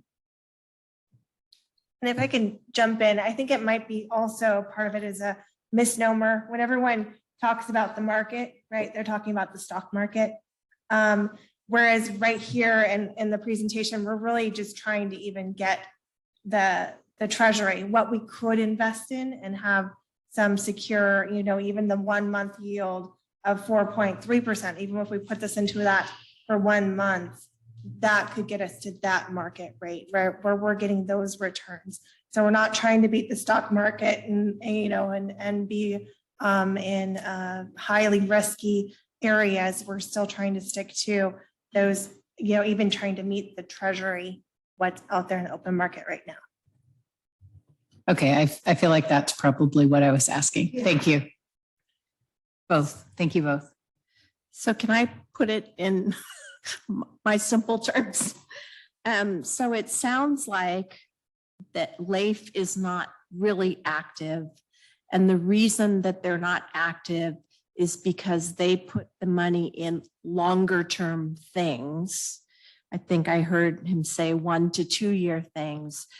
Whereas in an active management of it, we would be looking at shorter terms and moving things around maybe in 1, 2, 3, 6 month increments in order to achieve whatever it is has the best rates at those points. And LAIF kind of has stuff tied up for a very long period of time, it sounds like. Whereas these would be shorter term and it's active because we're constantly moving stuff around in shorter timeframes. Is that the gist of what? So LAIF is an active fund from their perspective. So they've got a team of investment advisors that work for the state under that fund, and they are buying and selling investments, investing at all times. The key difference is LAIF is required to maintain sufficient liquidity for anybody that invests with them. So if you ask for your 15 million back tomorrow, LAIF has to give that to you. So it exposes them to market rate risk. So meaning they have to sell, sometimes they have to sell at a loss. They have to sell investments that are earning 2%, but the market is saying it should be paying 4%. So they might lose $100,000 on selling a $5 million bond in order to create the liquidity needed for the agencies to ask for their money back. From the city of Cotati's perspective, LAIF is passive because you are not in control of those investments. We still recommend investing out over that 5-year horizon because it's best practice to diversify not only over investment type, but over time. I can show you in a future presentation how the city of Chula Vista was able to earn significantly more than its peers because when COVID hit and interest rates dropped, we had sufficient investments or significant investments invested out 3, 4, and 5 years. So when everybody else's interest rates dropped to 0, we were still earning well over 3%. And then the slide down was much slower for us at Chula Vista than it was for other agencies. So the best practice is to follow the yield curve, which says that longer rates will pay a little bit more. Like if you walk into a bank, a longer CD typically pays a little bit more than a shorter CD. And that's essentially what we're doing is we're laddering those investments over time. But LAIF has separate mandates. LAIF has to keep more money liquid, and they have the risk of selling assets at a loss if they don't have sufficient liquidity.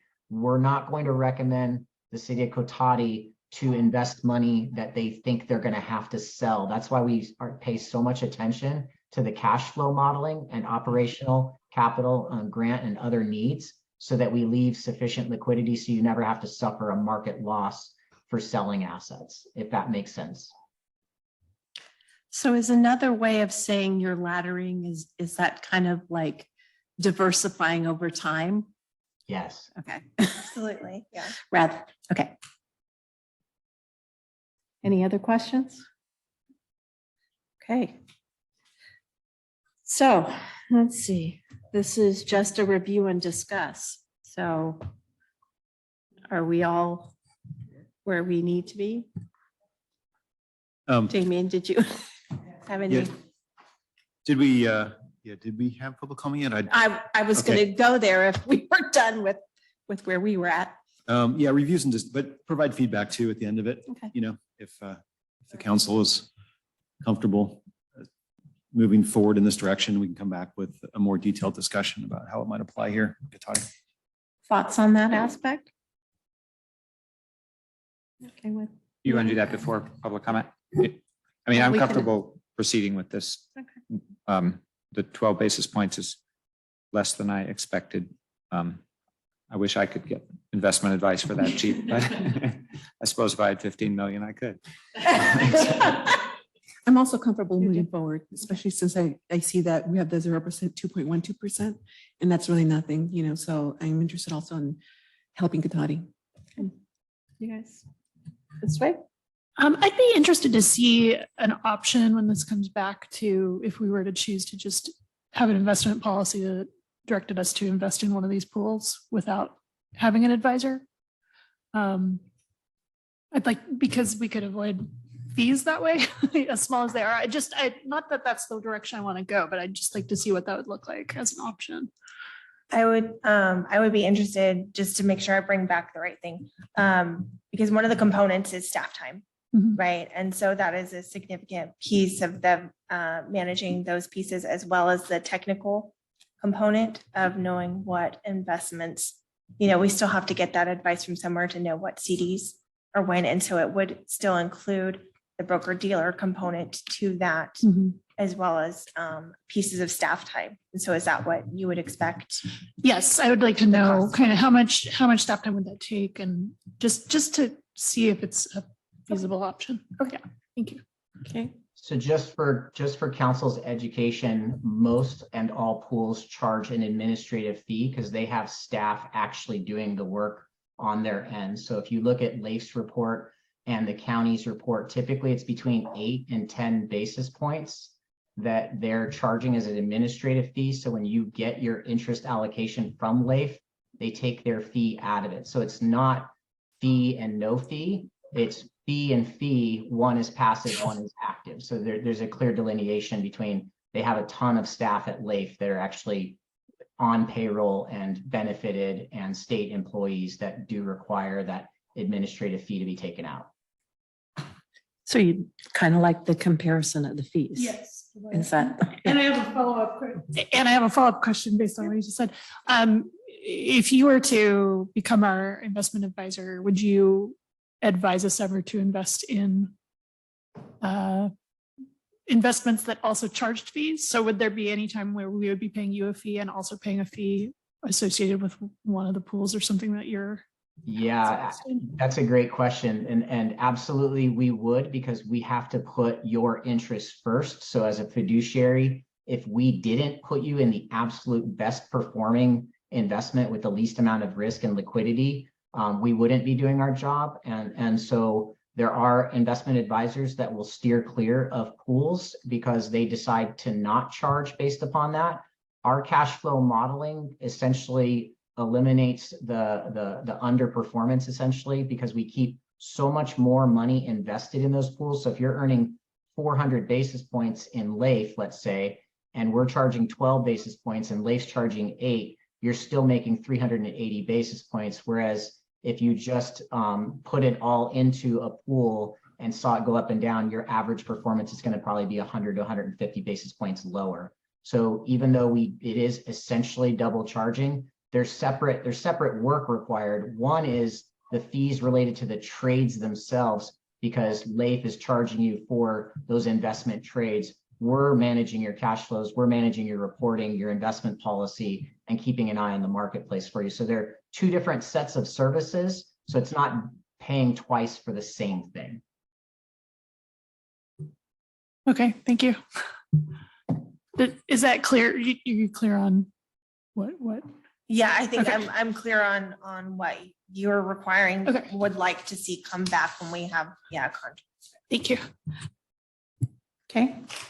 Yeah, I feel comfortable moving forward with this organization. Seems solid and I feel comfortable with it. I think I would like to see Cotati, use those resources in a more positive way for our city. Okay. I will open this up for public comment at this point in time, and I've lost our audience here. And so we will move to the Zoom attendees. Thank you, Mayor Harvey. Speaking to our Zoom attendees, if you'd like to make a public comment, please use the raise hand icon, or if you're dialing in, dial *9. Mayor Harvey, that'll end public comment. Thank you for that. So Angela, do you have enough direction from the council? Yes, thank you for Sounds the like direction. we are, Forward to bring this back in April. yeah, more information, more detail. So with that, we will move to item C, which we jumped over. Okay, so we're back. So I think I got all the answers to the questions that you asked and you probably will ask.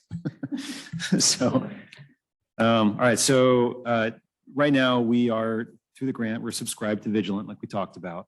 That grant runs through 2026. It's been in place for, I think 2 years now. I don't know, time flies by, but I think it's been about 2 years.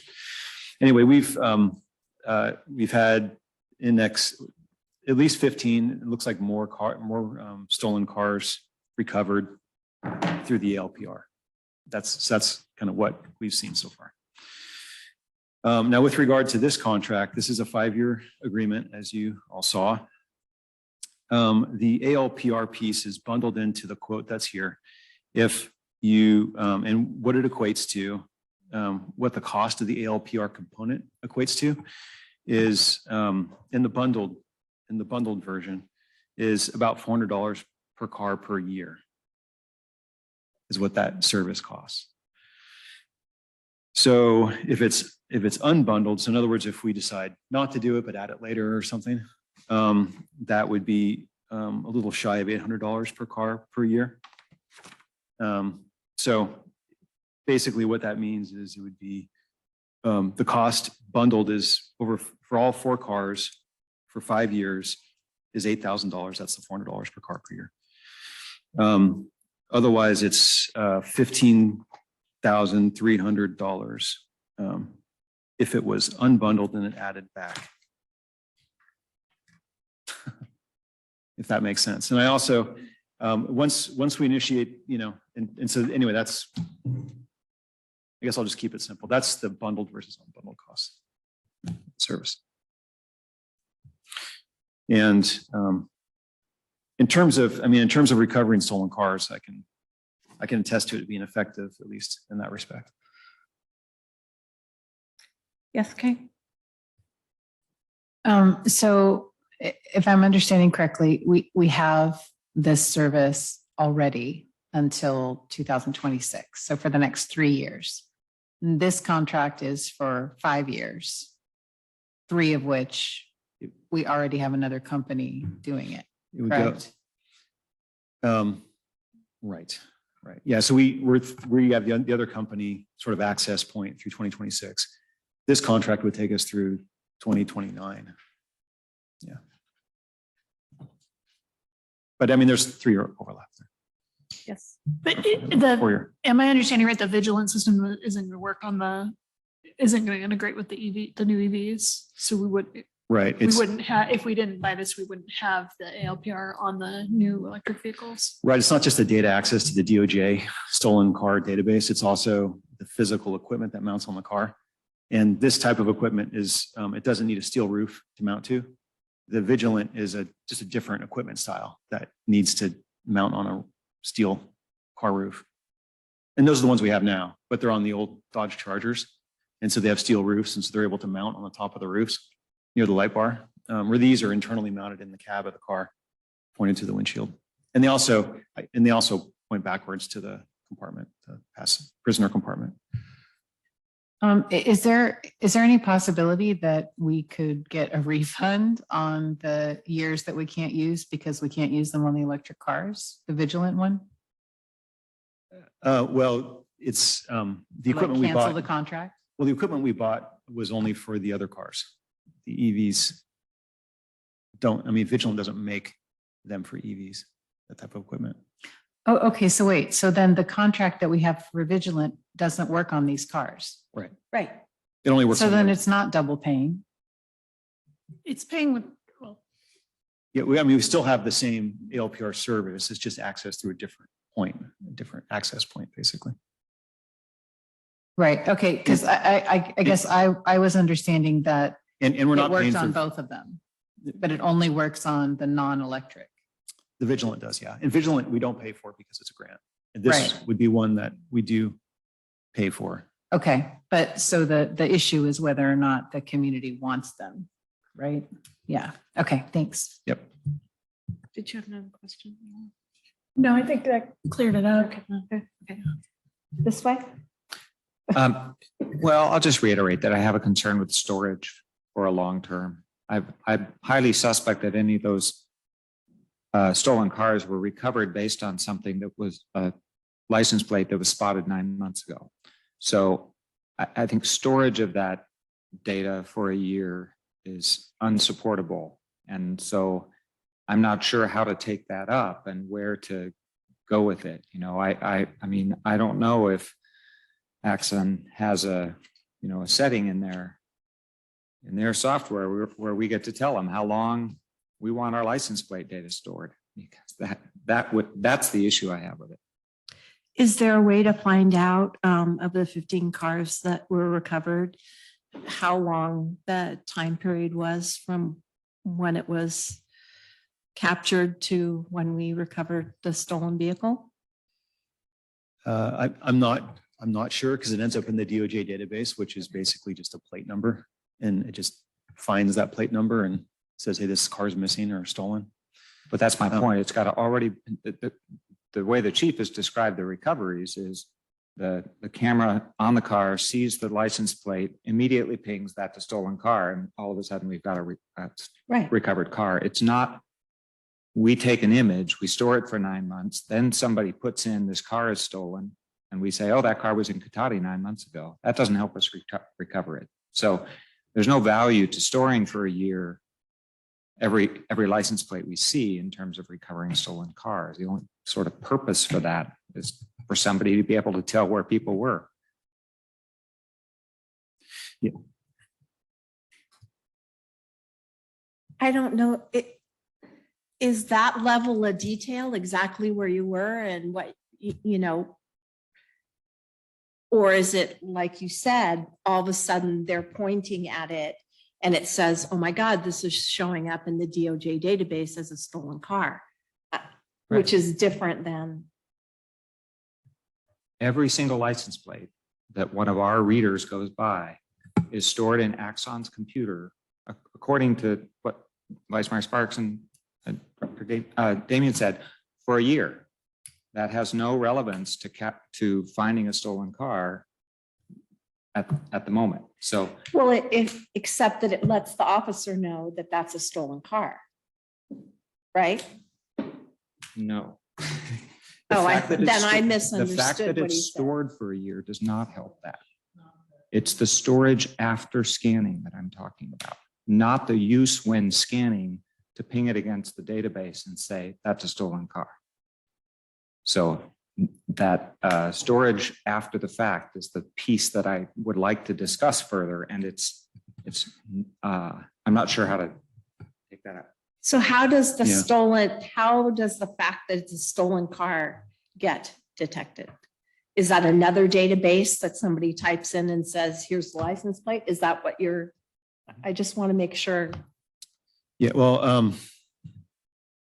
so I'm a little bit more familiar with the Vigilant, system because we've had it longer. And so, but basically, so Vigilant is on, there's like toll plazas, all have them, delivery trucks, Amazon trucks. I mean, basically they're kind of everywhere. And so Vigilant collects the data for like a year, right? And then purges it after a year. But if you're, it basically is a big database of plate numbers and I guess an attribute of location. And if someone is also another Vigilant customer, so there's another, and there's different products. There's public safety products, and then there's that has access to like the stolen plate registry. And then there's like general consumer products that don't have access to public safety ALPRs, but they have access to all the Amazon and FedEx ALPRs. And so there's two separate like databases that exist. And if you are a subscriber to Vigilant, for example, you have access to look up, like if you're looking for a certain plate number, you can look it up for that period of time that it exists in the Vigilant database until they purge it. That's my understanding of how it works. So Anybody can look up or, yeah. Well, I no, can go not out there and give them a plate number. not the public safety one, but there's a commercial version of it that doesn't get public safety data. Like, so for example, our ALPRs don't feed to that database. It's only a public safety database. But there's a commercial version of it. I'm just telling you, it's a commercial version that companies So use. everybody's license plates that passes in front of an Amazon car, they're being snapped anyways.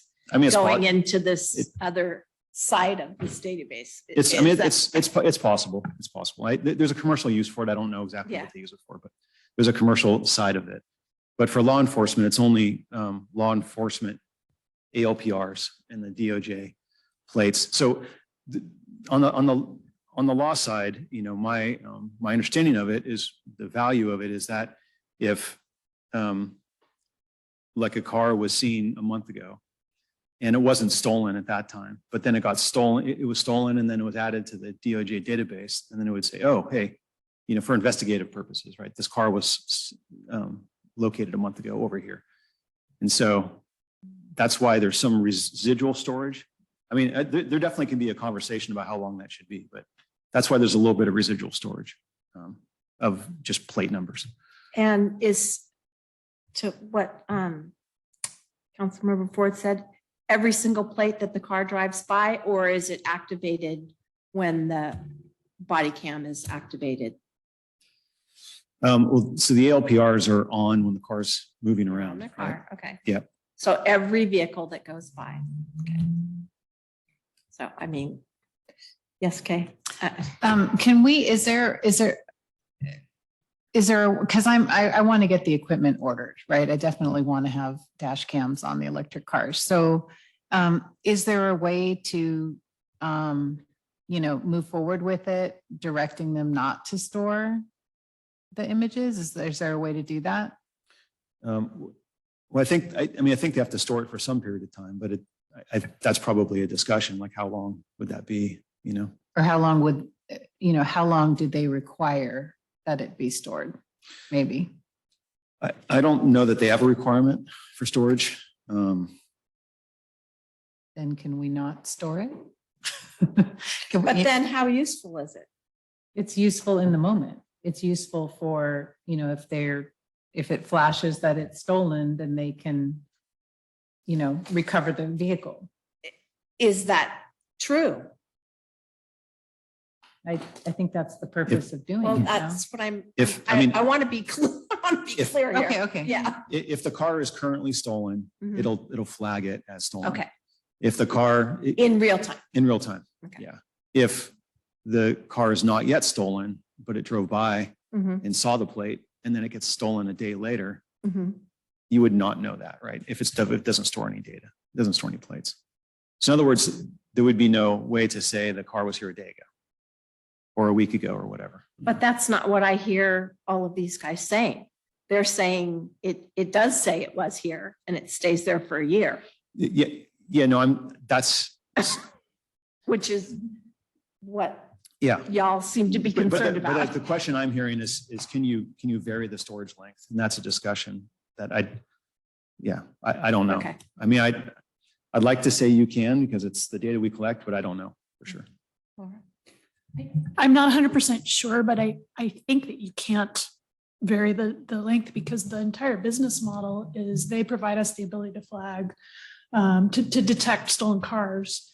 And the cost that we pay for that is slight monetary fee, but mostly it's that we're surveilling everybody who comes through Cotati and we're providing all that data to them for a year. And the people's data, the people's license plate location data is the product that they're selling. So they don't want us to not store it because that's how they're profiting off of the system.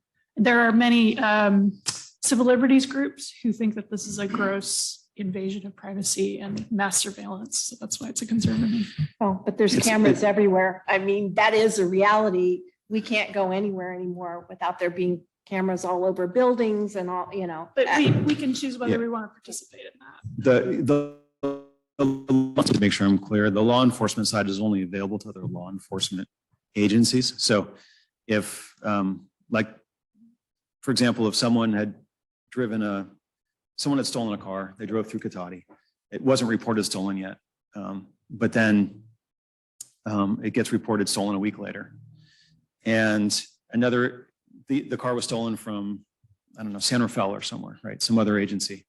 And they're trying to figure out what happened to the stolen car. They could go into the database and say, hey, it showed up in Cotati a week ago, and then it showed up in Santa Rosa, 3 days later. I mean, that's what the storage of information would be used for in the law enforcement side.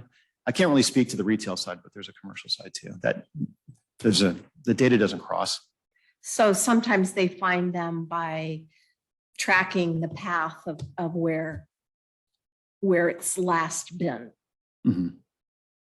Right. And it might be parked within that community somewhere or dumped within that community somewhere. Mm-hmm. And that might be the actual owner of the car. If it hasn't been reported stolen at the time that it's being driven through Cotati, it may well be because it was not stolen yet. Right. And so that really doesn't give them information that's going to help them to find it. But that's not what he said. He said it was stolen in Santa Rafael and they were trying to find it. And it kind of went through Cotati and some other cities. So The storage aspect's just an investigative tool to Yeah, try to to track the investigate movement of it. something, if they're trying to find out where it went. Right. But my point is that the surveillance is happening before the crime. It's like Minority Report. Right. But if you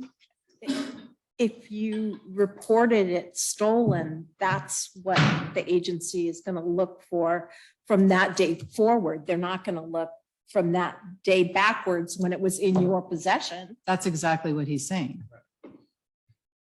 That's exactly what he's saying. They would, I mean, I would think. They're going to look. So my car is stolen today. You're telling me that the police department's going to go look to see where I was for the last month? Or are they going to go, my car was stolen today. Let's see if we find any places tomorrow, the next day, the next day, the next day, forward, not backward. Well, there's The storage is back though. yeah, I mean, they would be looking for it after the date of it was stolen. But it's, they're going to only be looking at the data based upon the date stolen, not forever and ever for the last year. I mean, they only care about from the date it's stolen. They don't care where you've been as the owner, it's not helpful to them in getting your car back. And I think What- that's the point. I think we're arguing in agreement, Okay. actually. Yeah. So I guess I want to go back to, can we have this piece of the contract Okay. removed Okay. and approve the rest of it? So, thank you. Not just the storage, but this whole piece of it, right? Yeah. Sylvia? Well, Yeah, no, I had a question too. I know we're talking about stolen vehicles, but to someone's civil liberties point, would it be used for any other reason other than stolen vehicles? Can we put a limit of how it's used? I mean, what if someone was protesting and then just tried looking for someone's plates or something, just as an example? But I thought you said that only the police department is allowed to. well, law enforcement agencies would have Law- access to sorry, it. So it'd be, other. But even that is limited to some extent. They can't just use it for any law enforcement purposes. I believe there's a list of limited things they can use it for. It's highly regulated at this point. Mhm. It used to be more wide open. And I think some departments are buying the private information to use it for more intelligence purposes. There's only limited things that the law enforcement database can be used for. So only Yeah. law enforcement, not. Yeah, and Just I mean, generic groups. I don't know, legally, you have to have cause to search. You can't just randomly run plates for stuff. You have to have a cause. And that's Like- true with the police department today. They have to have a reason to run your plate. Yeah. This might be getting too in the weeds, but anytime there's been a huge database, just a trove of data collected, it always seems to leak. There always seem to be security breaches. So that's a risk also, that this giant system's been constructed to surveil people's locations throughout the state. And we have to trust we don't really have much knowledge about how safe and secure that system is. We could say that about our banks. We could It's true. say they're about our healthcare. We could, I mean, that is unfortunately But I mean, the point, I place think, we live in. but the point I think she was making before was that's your choice, right? Like we are actively deciding that that's okay, that we're willing to take that risk for the benefit of having our money in a bank. And in this case, we're asking if we can, to have public comment on whether or not our city, the residents of Cotati want to take that risk.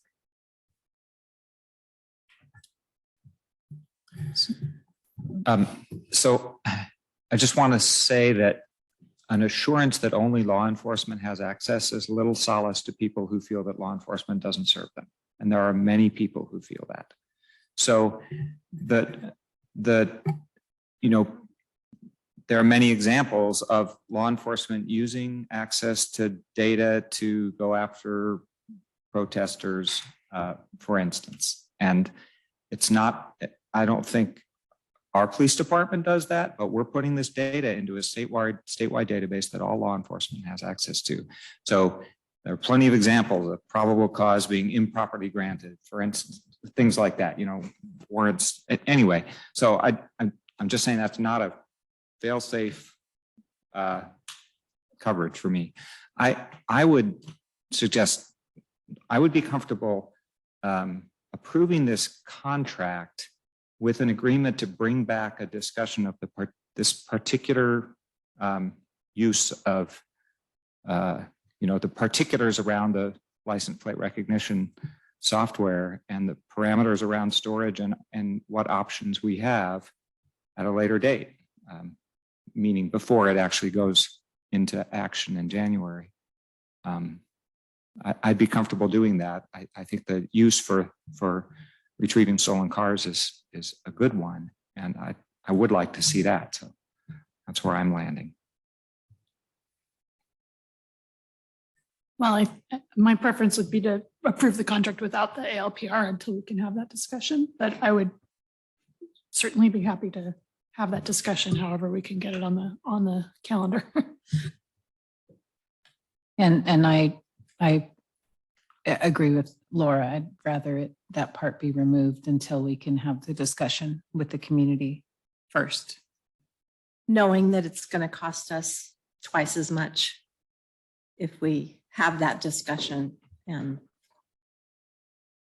decide to go with it. Just that's what it's twice as much. Yes, I hear you. And I believe that privacy is worth that. Yes, I do. Sylvia? Just if we approve it as is and decide not to go with it, we're also losing money. So it's a risk either way. How are we losing money if we go with? If we approve this contract and pay for the ALPR system, and then We're not paying for the software upfront, are we? It's part of the Damien? contract. It's part of the contract, yeah. So I think, so there's three possible options, I think. One is just approving the contract, right? Possibly with some follow-up action. One is to take out the LPR component of it and approve that. I think a third might be if the concern is about duration of storage, that sort of thing. I'm pretty sure that I can find all that out by the 28th. We lose a couple of weeks, but maybe at the end of the day, it's not the end of the world either. And get more information about how much control we have over storage duration. But what I'm hearing is it's not just a storage issue, it's a period issue. And people giving up privacy and the whole community giving up privacy is what I'm hearing.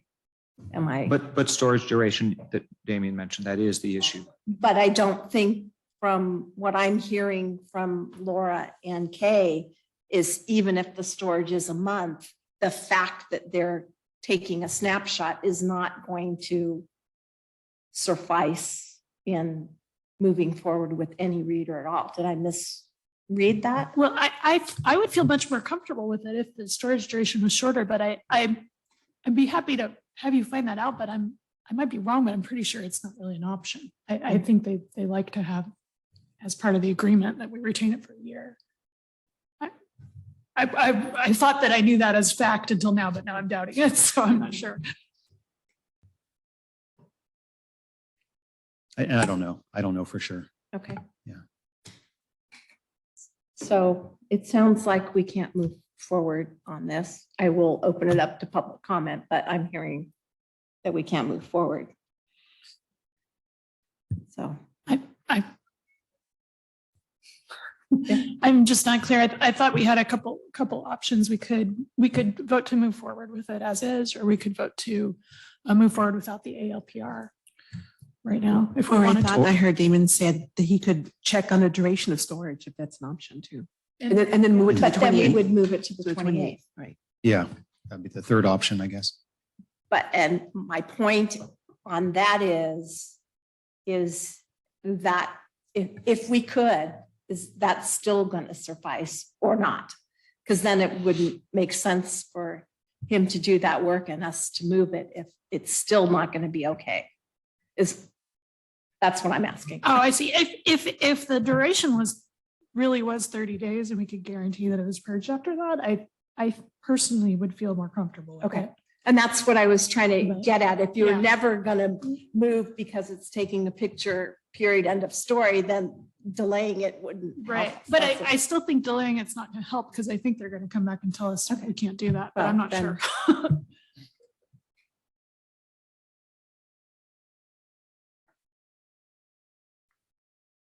Right.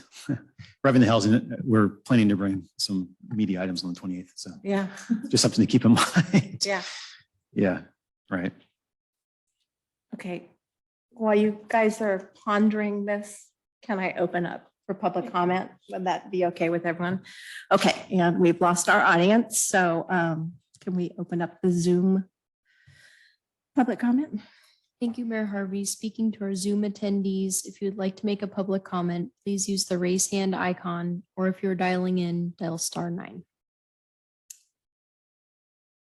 And Mayor Harvey, that'll end Zoom public comment. Okay. So what are we going to do here?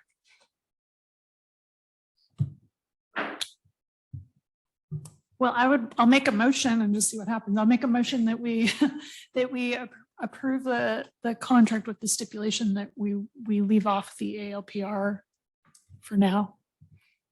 Second. Okay, so we have a motion and a second on the floor. Since this is kind of crazy rather than a oral, I will ask for a roll call vote if you would be so kind. Councilmember Rivers, Aye. Councilmember Lemus, Aye. Councilmember Ford, Yes. Vice Mayor Sparks, Yes. Mayor Harvey. No. Okay, so, wow, that was painful, but we got through it as usual. You did a good job. So we can move on to city manager's report. All right, so I will. The rain has delayed things, as you probably can guess, especially in the world of construction. And we have the Cotati Park refurbishment going on, and we do expect the shade structure and play equipment. It was expected in March and installed in April, so maybe early April, installed later in April, I'm not sure. And pathways also, weather permitting. And then, so we're expecting that by, assuming it doesn't rain the entire time, but sometime in April or maybe early May now, the park will be done except for the restroom.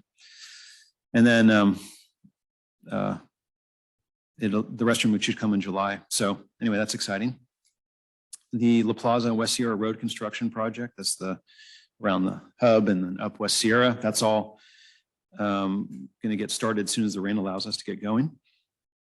The 2023 street reconstruction job is delaying. That's the one that's out at Myrtle. That's going to lag a bit, but we do expect maybe late spring, early summer to get going on that one.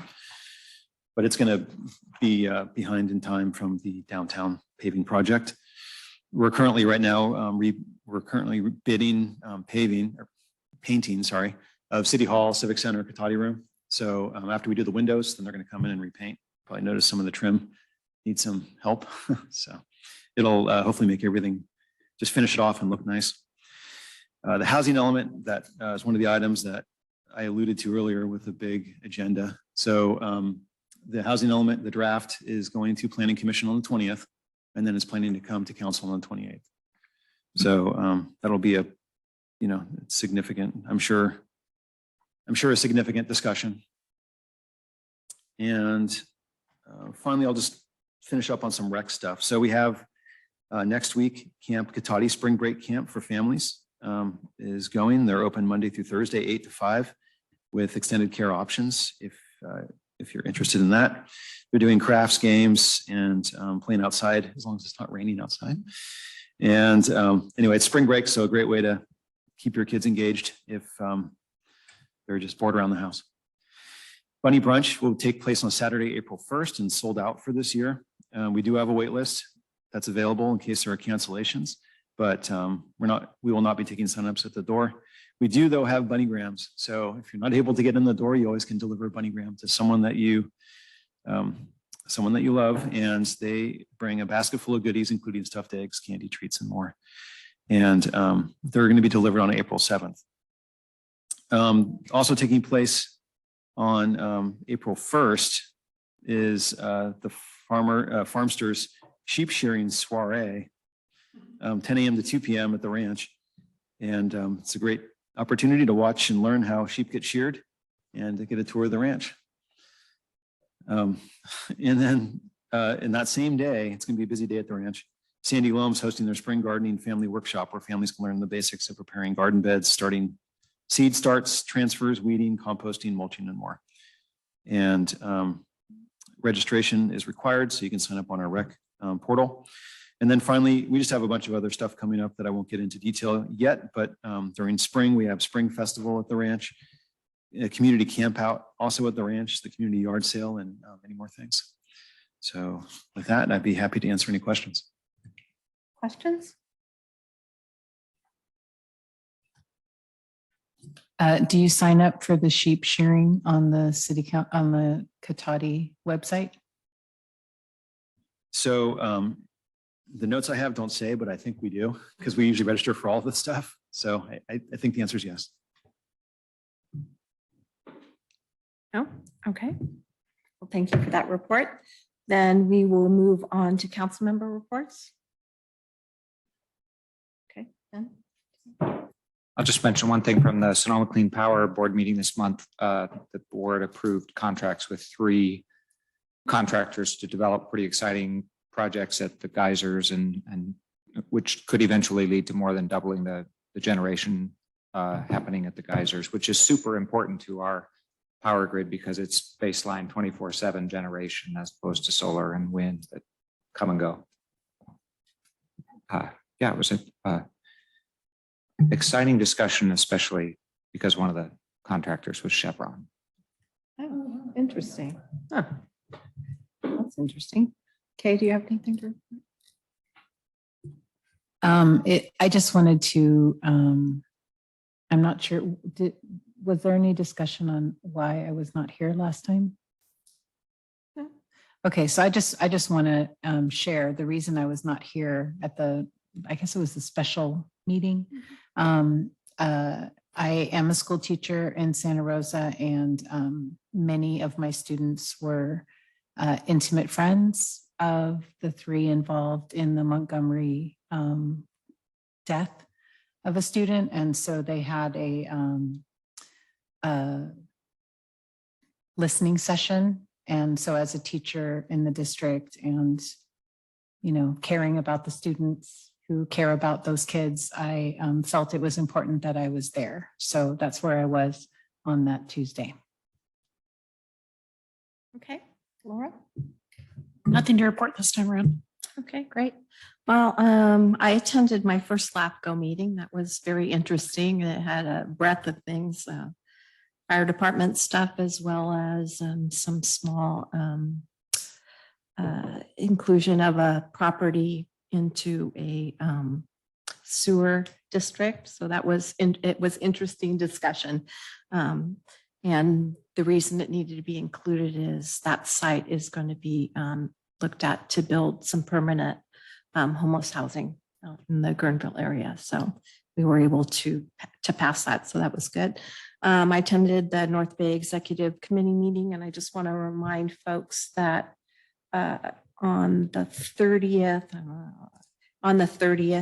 of March is the first in-person division meeting, and Assembly Member Lori Wilson will be attending, and the meeting is in Suisun City. I thought we had a well-attended Land Use 101. I thought that was really great, and hopefully everybody got what they needed out of that. Poor Ben, he's probably overindulged in planning, huh? Yeah. I had a CIRA orientation, which was very useful. A lot of stuff going on there. And I attended yesterday the SCTA RCPA meeting. And of note for everyone here, since it was brought up at our strategic planning, is that this month, the RFP for a new e-bike will be going out for new vendors. So we might not need to do anything. It will go out by the end of this, at the latest, the end of this month for new vendors. So I thought that would be of note to folks. And that's all I have. So next we move to public comment on non-action agenda items. And seeing no one in the public, unless you would like to speak. No? Okay, then we will open it up to Zoom attendees. Thank you, Mayor Harvey. Speaking to our Zoom attendees, if you'd like to make a public comment, please use the raise hand icon, or if you're dialing in, dial *9. Mayor Harvey, that'll end public comment. Okay, thank you for that. Then the next item we have is closed session, and it is conference with real property negotiator pursuant to Government Code Section 54956.8. Property is 147 St. Joseph's Way. Cotati and city negotiator, city manager, negotiating party, Cotati Hotel LLC, under negotiation terms of payment of sale of property. So. That? Yes. So we will be adjourning to closed session. Thank you.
No? No, no No information. information? Okay, so then I will call this meeting adjourned at 9:09. Thank you very much, everyone.